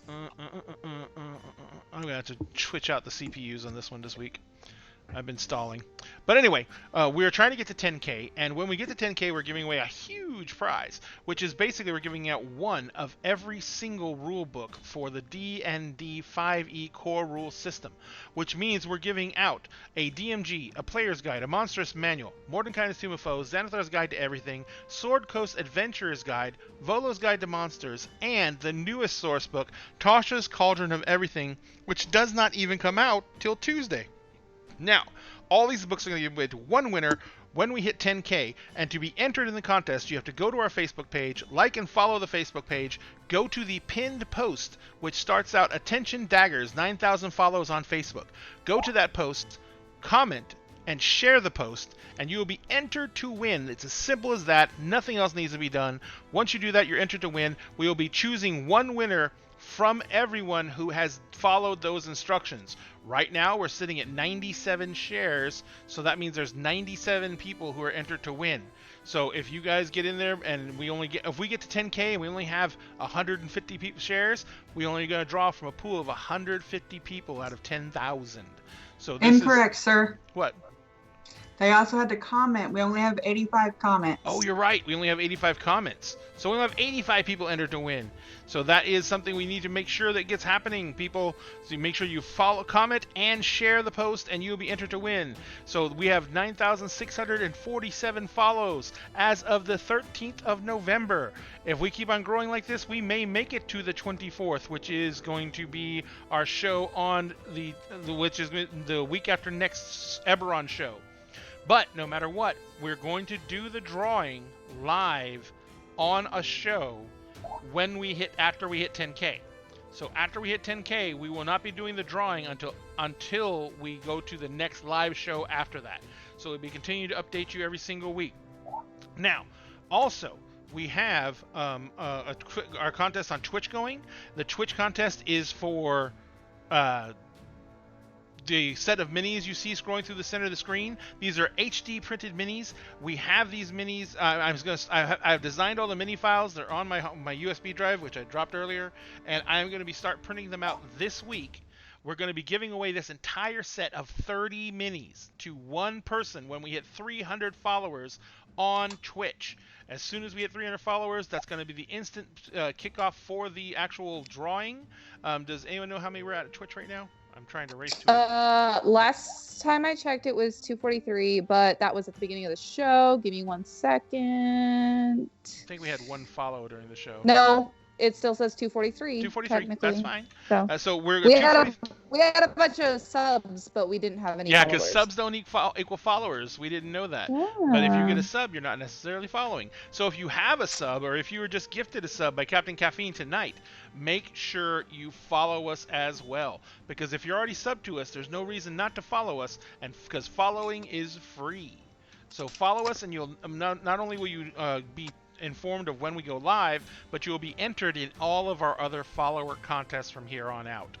So go ahead and do that, and if you haven't followed us yet, go ahead and share. If you have followed us, but you want to help us out to get this contest concluded as quickly as possible, then go ahead and share out the link to our Twitch, and make sure that you let everyone know about it so they can go ahead and follow us as well, and we can get to 300 as quickly as possible so we can get this entry going. So also, remember, Extra Life. It is an incredible charity. They do work for children. They work with the Children's Miracle Network, and they do important work to save children in need. There is no better cause than this, ladies and gentlemen. If you guys want to donate, please do so.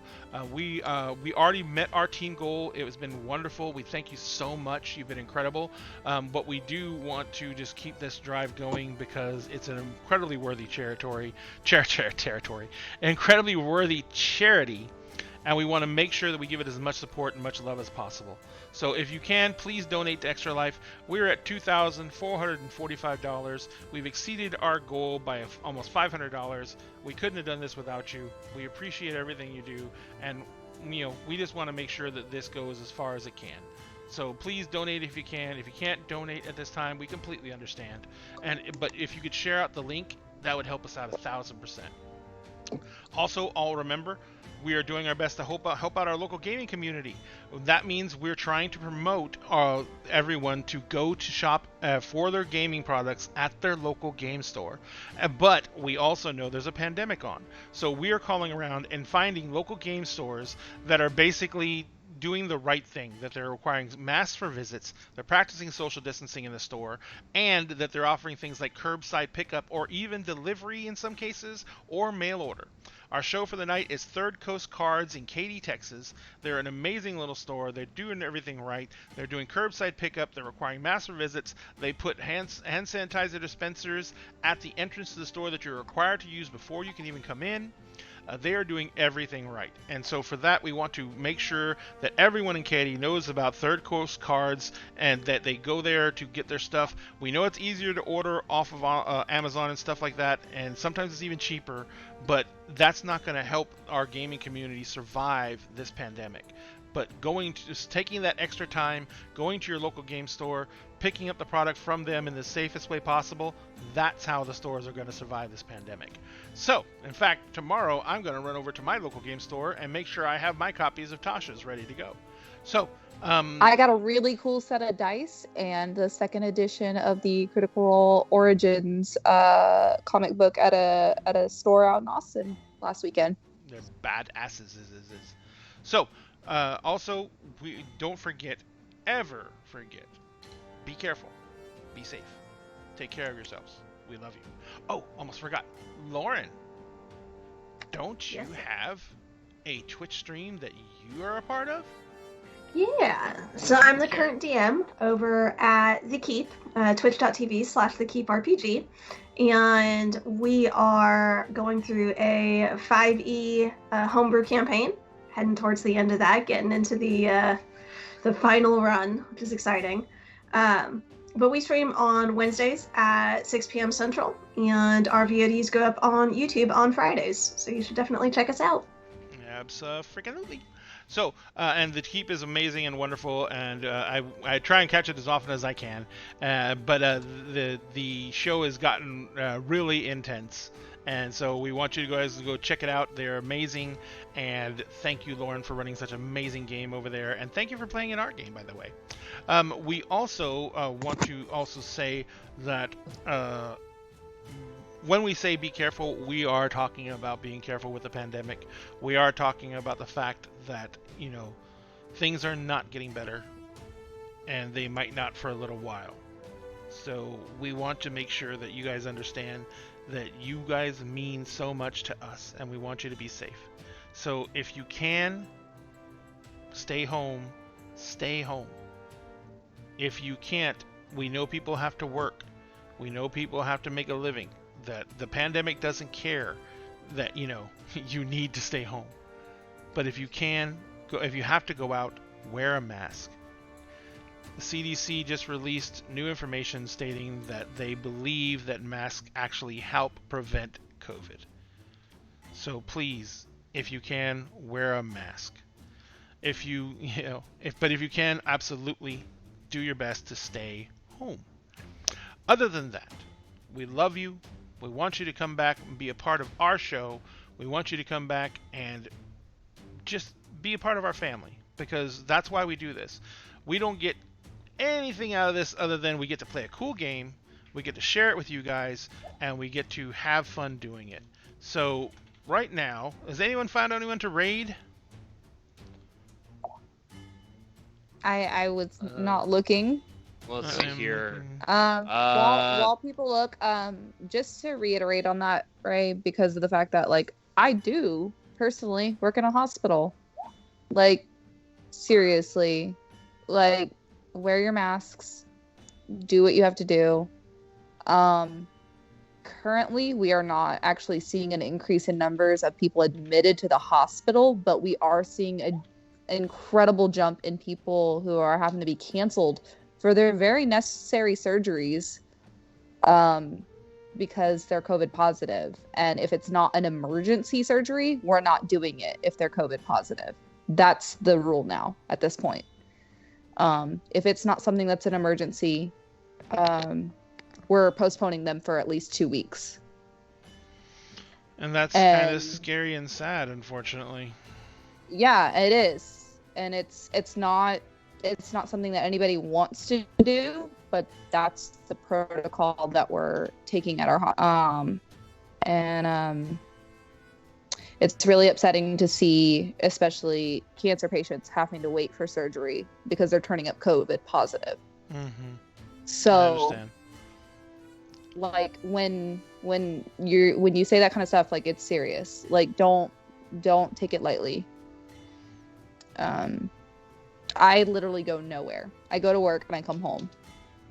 And we take such extreme precautions at my job. It's insane. So, please, just do your part. Stay home and or wear a mask when you go out. Okay.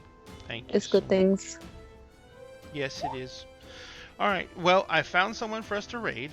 We're going to be raiding. Actually, I don't know if he even knows who we are, but we've come to actually really enjoy his work. We're going to be raiding Cave Geek Art because he is actually on and he is working on stuff tonight. If you have not heard of Cave Geek Art, this guy does amazing crafts. I mean, he does some leather vellum maps that are so. He literally hand burns and hand imprints maps onto vellum.